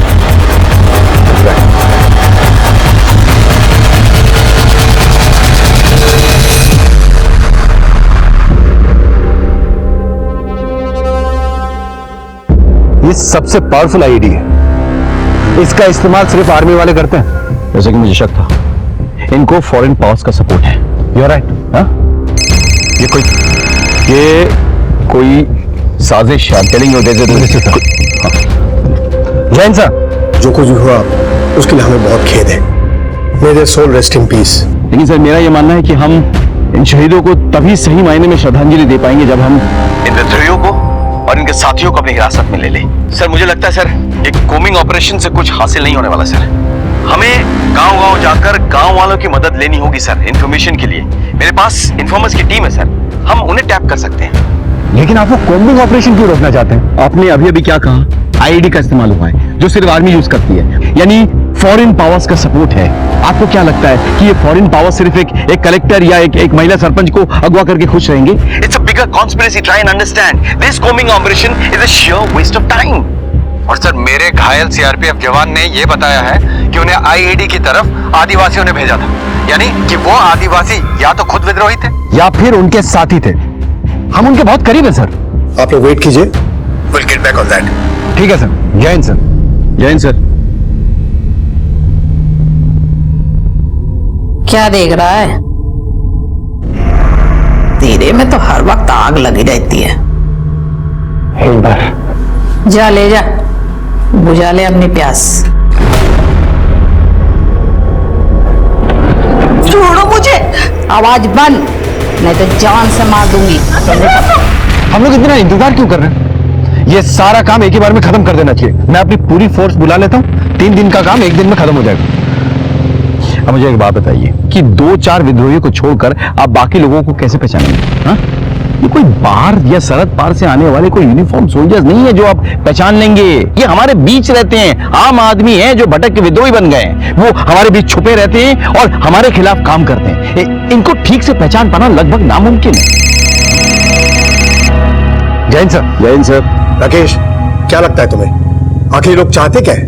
यही तो मैं भी सोच रहा हूँ सर। उन्होंने हमारे कुछ जवान और एक आम आदमी को मारा है सर, और बाकी लोगों को अगवा कर लिया सर। अब ये सारे के सारे हाई वैल्यू टारगेट्स हैं जिन्हें वो ज्यादा दिन तक नहीं रख सकते, लेकिन उनकी तरफ से कोई फिरौती नहीं आई है sir.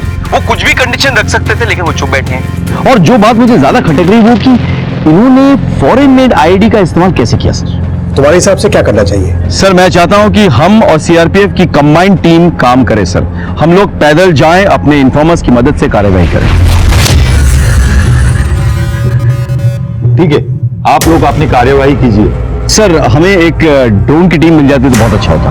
That can be arranged. Wonderful. जय हिंद सर। जय हिंद सर।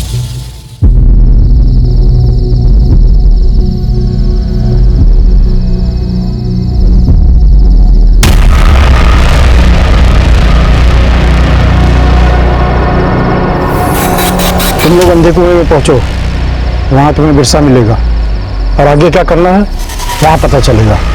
जी मास्टर जी।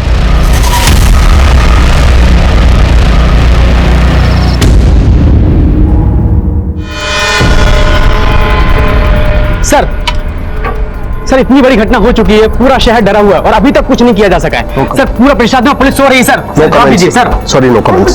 सर सॉरी, सर जवाब दीजिए सर। जवाब दीजिए सर। जवाब दीजिए। जैसा कि आप देख रहे हैं कोई जवाब नहीं मिल रहा है। मैं कैमरामैन आकाश के साथ लईक खान। मैं अपना ऑपरेशन कैंसिल कराकर अभी आ रहा हूँ। नहीं सर, आपकी जान को खतरा है। पर मैं अपनी जनता को क्या जवाब दूंगा? सर प्लीज कल शाम तक मुझे वक्त दीजिए। ठीक है, आप मुझे अपडेट करते रहिए। जो भी करना है हमें जल्दी करना होगा, वक्त नहीं है हमारे पास। वो तेरी बीवी को नोचता रहता है और तो हाथ पर हाथ रखकर बैठा रहता है। अब मैं कर भी क्या सकता हूँ? लानत है तेरी मर्दान की बात। अगर मैं तेरी जगह होती ना तो मैं खुद मर जाते ना तो उसको मार डालती। ये सब इतना आसान नहीं है जितना तू सोच रही है। मुझको कह रही हूँ आसान है, मुश्किल है, बहुत मुश्किल है। लेकिन तू अपनी बीवी के लिए तो कुछ कर ही सकता है ना। देख, तू अगर अभी कुछ नहीं किया ना तो मैं मर जाऊंगी। तू ऐसा मत बोल। मैं सच बोल रही हूँ, मैं मर जाऊंगी। और हाँ, मेरे साथ तेरे बच्चे की भी जान जाएगी। मैं अब तक सब कुछ सहती रही, लेकिन अब नहीं। मेरे पेट में तेरा बच्चा है।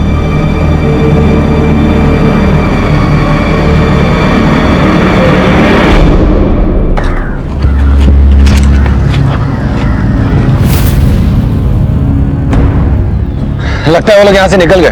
कहाँ गए होंगे? हाँ? और घने जंगलों में। चल तुम दोनों जाओ और अंडरग्राउंड रहना। जगदलपुर चलते हैं, तब तक पुलिस वालों का ध्यान गांव की तरफ है ना, हम शहर की तरफ निकल जाएंगे बहुत दूर। ठीक है, चलो। मेरा फोन कोई ट्रेस कर भी रहा है या नहीं?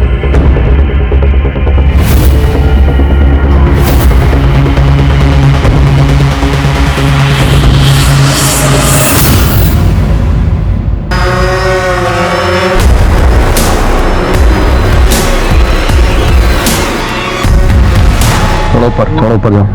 बोलो। पता नहीं कहाँ छुपे, अभी तक तो कोई नहीं दिखाई दिया। एक मिनट, नीचे लो। Take it down, further. ये देखो, बड़ी लग रही है। Yes sir. हाँ, चलिए सर, हाईवे पर जली हुई 3 लाशें मिली है। विद्रोहियों का कहना है कि ये रेडियम के फैमिली मेंबर है। व्हाट? बिल्डॉल से ये रेडियम की फैमिली लग रही है। इनको टेस्टिंग के लिए भेजो, मुझे तुरंत रिजल्ट चाहिए। आपको किसी बात का शक है? हाँ है। शक ये है कि अगर इन्हें मारना ही था तो जलाया क्यों?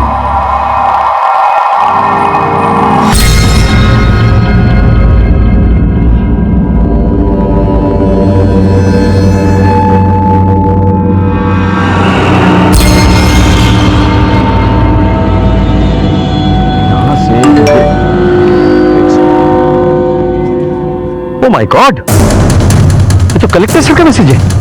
हाउ? विकास, इस नंबर को ट्रेस करो, कलेक्टर सर का मैसेज है। Rajdeep, just go ahead.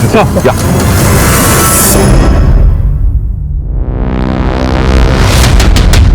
चीते के साथ ना चूहे बिल्ली का खेल नहीं खेलते कलेक्टर। निकाल फोन, निकाल।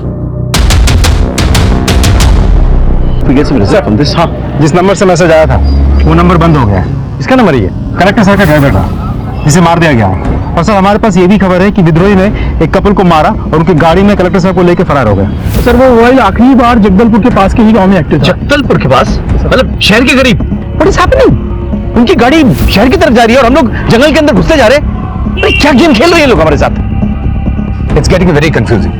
आई सजेस्ट कि आप लोग शहर की तरफ जाएं, गांव और जंगल का मोर्चा हम संभाल लेंगे। अरे रॉबी, बाहर गए हुए हैं वो लोग। नहीं माँ, वो अंदर ही है। अरे देख, ये दूध पड़ा है, अखबार पड़ी है, ताला भी लगा है ना।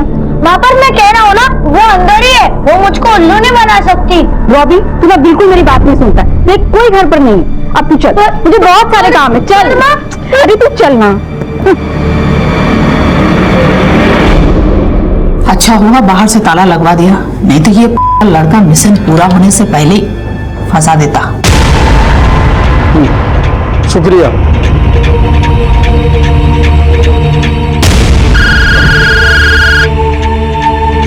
हाँ मास्टर साहब। बिरसा, कलेक्टर साहब की एक उंगली में शादी की अंगूठी है।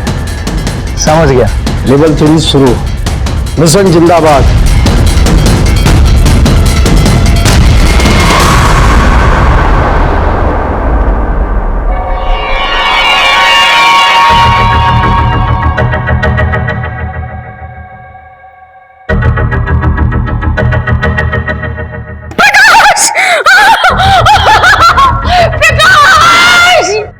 सर, विद्रोहियों ने कलेक्टर साहब की उंगली काट कर भेजी। व्हाट? गॉड, उनकी पत्नी सदमे से बेहोश हो गई और अब तक सदमे में है। शाम को 5 बजे सही स्मारक का लोकार्पण है। उसके बाद करीब 4 बजे मैं कलेक्टर साहब के घर जाना चाहूंगा, उनकी पत्नी से मिलने। सर, क्या ऐसे में लोकार्पण करना सही होगा? सीएम साहब का फोन आया था। उनका कहना है कि अगर हम लोग लोकार्पण नहीं किए तो विद्रोहियों को लगेगा कि हम लोग डर गए हैं उनसे निपटने के लिए हमें अग्रेसिव होना ही होगा, वरना वो हम पर हावी हो जाएंगे। इनफैक्ट उनका तो सजेशन है कि मैं इस लोकार्पण समारोह में कलेक्टर साहब की पत्नी को भी साथ ले जाऊं, क्योंकि कुछ मिनिस्टर्स का ये स्ट्रांगली मानना है कि इससे पब्लिक पर एक स्ट्रांग असर पड़ेगा कि कलेक्टर साहब की पत्नी, जिनके पति खुद किडनैप्ड है, वो सरकार और प्रशासन के साथ खड़ी होकर इस शहीद स्मारक को लोकार्पण कर रही है। इनफैक्ट अगर उनकी बेटी भी साथ आ जाए तो हम एक बहुत स्ट्रांग मैसेज दे पाएंगे। ठीक है सर, मैं एसपी राकेश से कहता हूँ कि उनसे जाके मिले और उन्हें लोकार्पण में आने के लिए कन्विंस करें। वैसे भी वो उनके फैमिली फ्रेंड्स हैं। हमें पब्लिक को हिम्मत देनी है और शायद उनकी हिम्मत से हमारी भी हिम्मत बढ़ जाए। Yes sir. ठीक है सर, मैं मिसेस कलेक्टर से जाके डायरेक्टली मिलता हूं सर। डोंट वरी, मैं उनको पूरी कोशिश करूंगा कन्विंस करने के लिए। जी सर।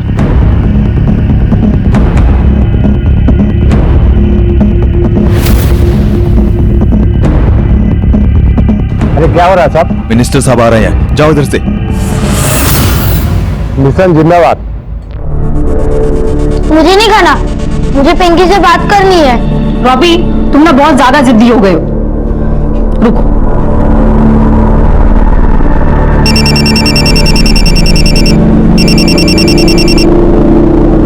हेलो गीतिका, कहाँ हो तुम लोग? एकदम अचानक से कहाँ चले गए? सब ठीक तो है ना? आपने तो खबर पढ़ी होगी ना कि जगदलपुर के कलेक्टर साहब को किडनैप कर लिया गया है। हाँ, तो वो हमारे पति के जीजा जी हैं। हम लोग जगदलपुर आए हुए हैं, यहाँ सब बहुत परेशान हैं। हम आपसे बाद में बात करते हैं। माफ करना, मैं समझ सकती हूँ। मिट्टू, कैसे हो बेटा? अच्छा सुनो, मुझे तुम्हारे घर आना है, तुम्हारी माँ से बात करनी है, जरूरी बात है। माँ घर पे है ना? जी अंकल। ओके मिट्टू, बाय।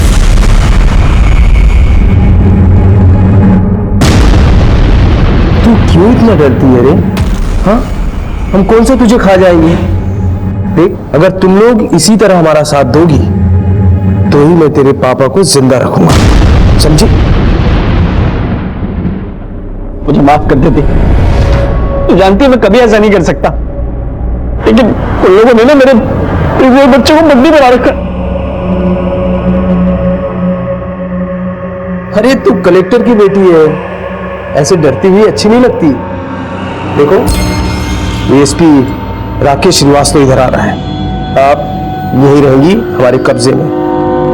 और तू अपने मामा के साथ बाहर जाकर कह देना कि इनकी तबीयत खराब, समझी? और हाँ, कुछ चालाकी मत करना, वरना ये लड़का जो तेरा भाई बनकर आया ना, ये सोचता कम है, गोली ज्यादा चला, समझी?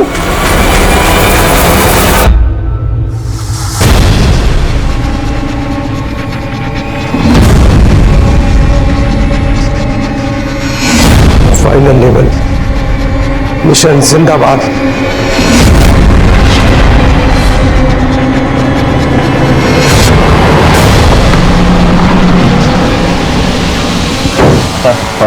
मुझे कलेक्टर साहब की वाइफ और उनकी बेटी से मिलना है। कैसे हो बेटा? अंकल, मैं ठीक हूँ। बेटा, मुझे तुम्हारी मम्मी से मिलना है। नहीं, मम्मी की तबीयत खराब है, अभी आप इनसे नहीं मिल सकते। देखो, मैं समझ सकता हूँ जो कुछ हुआ है उसके लिए हम भी बहुत परेशान हैं, लेकिन तुम्हारी मम्मी से मिलना बहुत जरूरी है। I'm sorry सर, लेकिन आप इस समय उनसे नहीं मिल सकते। आप कौन? ये मेरे मामा जी। अच्छा, देखिए, मैं मिनिस्टर की तरफ से आया हूँ। वो चाहते हैं कि मैडम उनके साथ एक इनॉग्रेशन के लिए जाए, इसलिए मेरा उनसे बात करना बहुत जरूरी है। ठीक है सर, आप यहाँ रुकिए, मैं अंदर बात करता हूँ।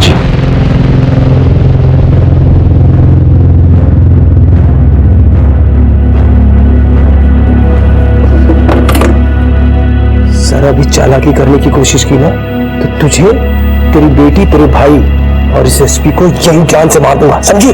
वो बंद। कुछ नहीं कहूंगी मैं।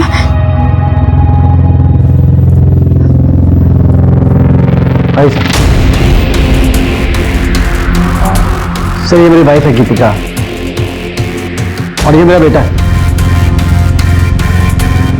मैडम, आप प्लीज हम पर भरोसा रखिए, हम आपके पति को ढूंढ निकालेंगे, हमारा वायदा है। मिनिस्टर साहब चाहते हैं कि आप उनके साथ चलकर एक इनॉग्रेशन करें, इससे लोगों का मनोबल बढ़ेगा। बस अगर आपको ठीक लगता है तो आप लोग बिल्कुल फिक्र मत कीजिए, मेरी ननद बहुत हिम्मती है। आपकी दवा का समय हो गया है।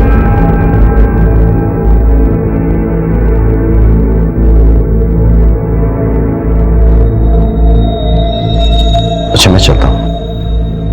बेटे, bye uncle. Take care of yourself.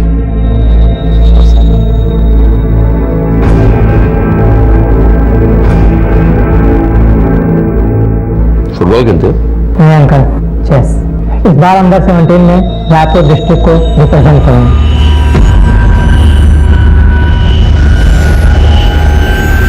मैं कलेक्टर सर के घर से वापस तो आ गया था, लेकिन मुझे कुछ चीजें खटक रही थी। कलेक्टर सर के रिश्तेदारों का अपीयरेंस और एटीट्यूड मुझे कुछ ठीक नहीं लग रहा था। हो सकता है कि वो लोग वो नहीं थे जो वो दिखाने की कोशिश कर रहे थे। कुछ तो था जो मेरी आंखों के सामने था, लेकिन मुझे नजर नहीं आ रहा था। I'm sorry सर, लेकिन आप इस समय उनसे नहीं मिल सकते। सर, ये मेरी वाइफ है गीतिका और ये मेरा बेटा है।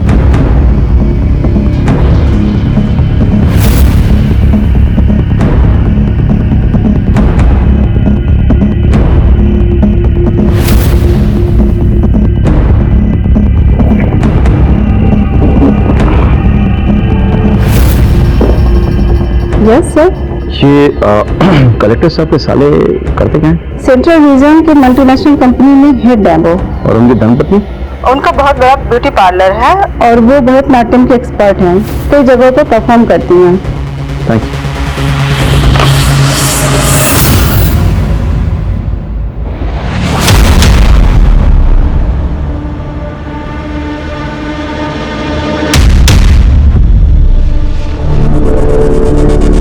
रॉबी, तुम यहाँ मुंह फुला के बैठे हो। अरे वहाँ पापा ने तुम्हारी फेवरेट सुपर हीरो वाली मूवी की टिकट बुक कराई है। चलो जल्दी तैयार हो जाओ। गेट रेडी फास्ट, जल्दी तैयार हो जाओ। क्या आप अपने पड़ोसी विजय और उसकी फैमिली के बारे में जानते हैं? जी बहुत अच्छी तरह से। उनकी जो बेटी है ना पिंकी, वो मेरे बेटे की बहुत अच्छी दोस्त है। तो आप ये बता सकते हैं कि अभी वो कहाँ होंगे? हाँ, मेरी बात हुई थी फोन पे गीतिका से। वो बता रही थी कि वो जगदलपुर में है। वहाँ के जो कलेक्टर है ना, वो विजय जी के जीजा जी हैं, तो वो उन्हीं के घर गए हुए हैं। मैं 10 मिनट में वहां पहुंच जाऊंगा। चलो।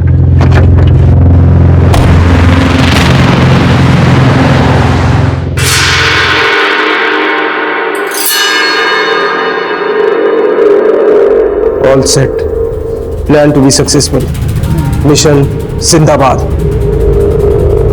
तुमने किसे देखा था और तुम अंदर कैसे गए थे?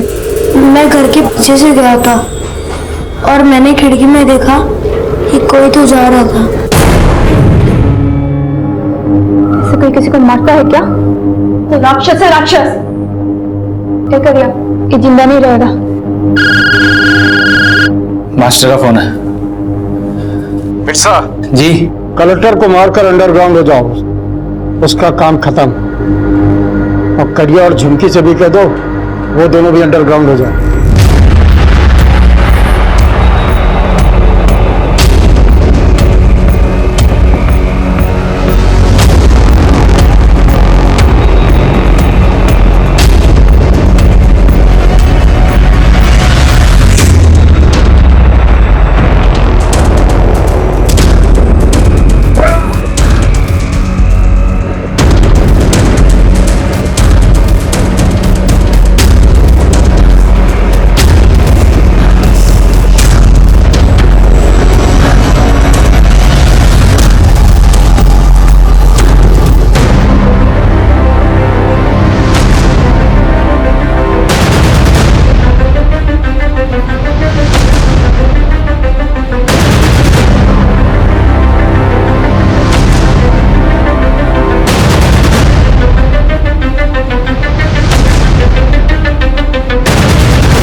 नहीं बचेगा नहीं हैं?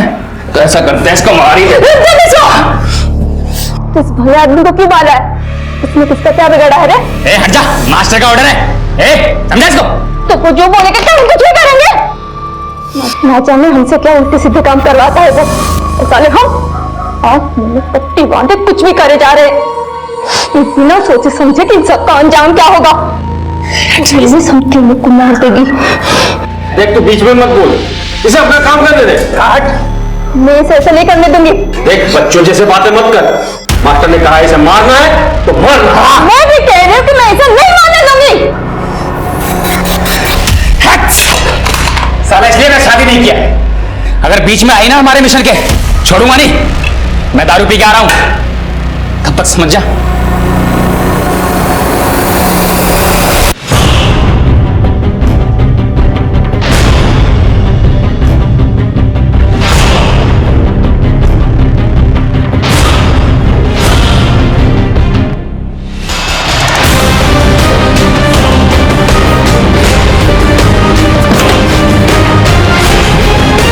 समझा लिया? समझा इसको? कुत्ता पाले लेकिन ऐसी जिद ना पाले, हैं?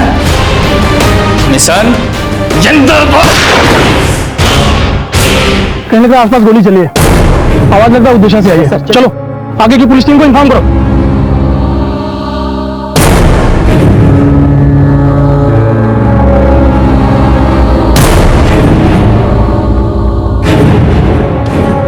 खेल खत्म, रेडियो मुंडा।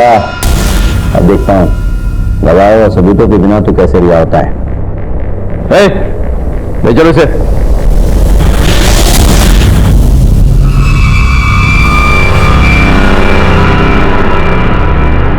मेरे पति ठीक है ना?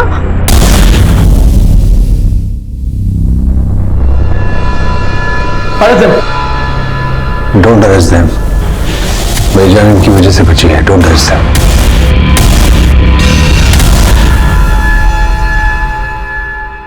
क्या हुआ था सर?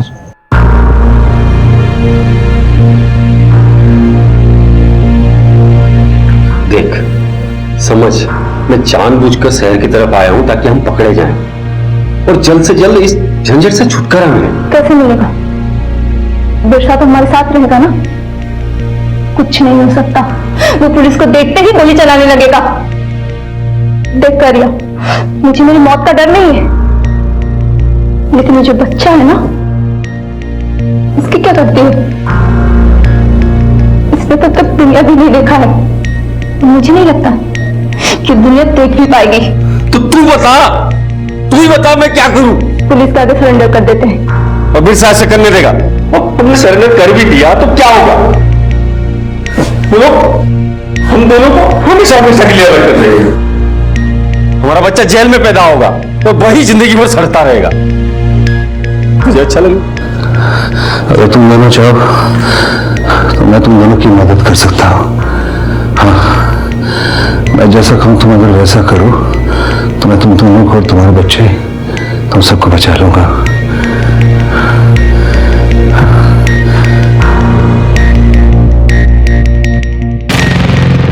मैं तुम दोनों को बचा सकता हूँ, लेकिन तुम्हें बताना पड़ेगा कि मास्टर कौन है और कहां मिलेगा।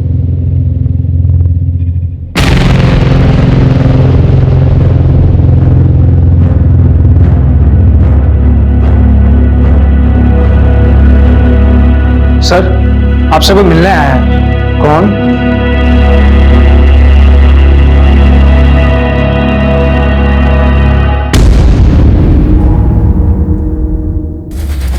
हमने जो भी किया अपने मिशन के लिए किया।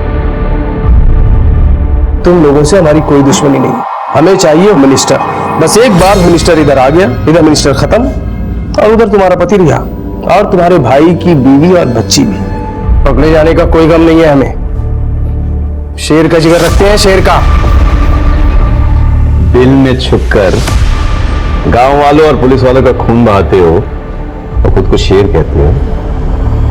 असली शेर तो वो पुलिस वाले और सीआरपीएफ वाले हैं जो बिहार में रहकर गांव वालों की सुरक्षा करते हैं, जो दिन रात जान हथेली पे लेकर तैनात रहते हैं।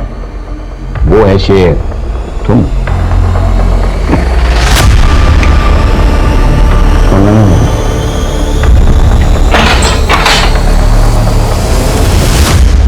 Thanks to both of you. आप दोनों ने मेरी फैमिली को बचाया। And officers, congratulation on your success. Sir joint operation का सक्सेस तो होना ही था। What's the commandant? विद्रोहियों ने हमें उलझाने की कोशिश की थी, लेकिन हम उन्हें पकड़ने में कामयाब हो गए थे। अगर इन सब में हमसे जरा सी भी चूक हो जाती तो मिलसे सर की जान जा सकती थी। रेडियम ने पुलिस और प्रशासन की आंखों में धूल झोंकी थी।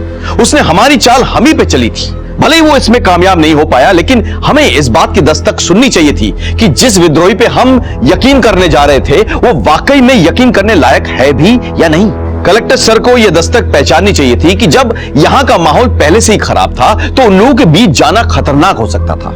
खैर, इस खतरे के बीच रहकर भी कलेक्टर सर ने जिस सूझबूझ से काम लिया, अपनी जान बचाई और करिया और झुमकी को अपराध के अंधेरे से बाहर निकाला, वो काबिले तारीफ था।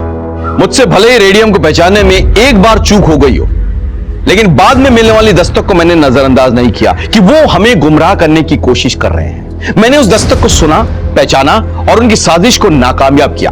इसी के साथ मैं एसपी राकेश श्रीवास्तव आपसे विदा लेता हूं।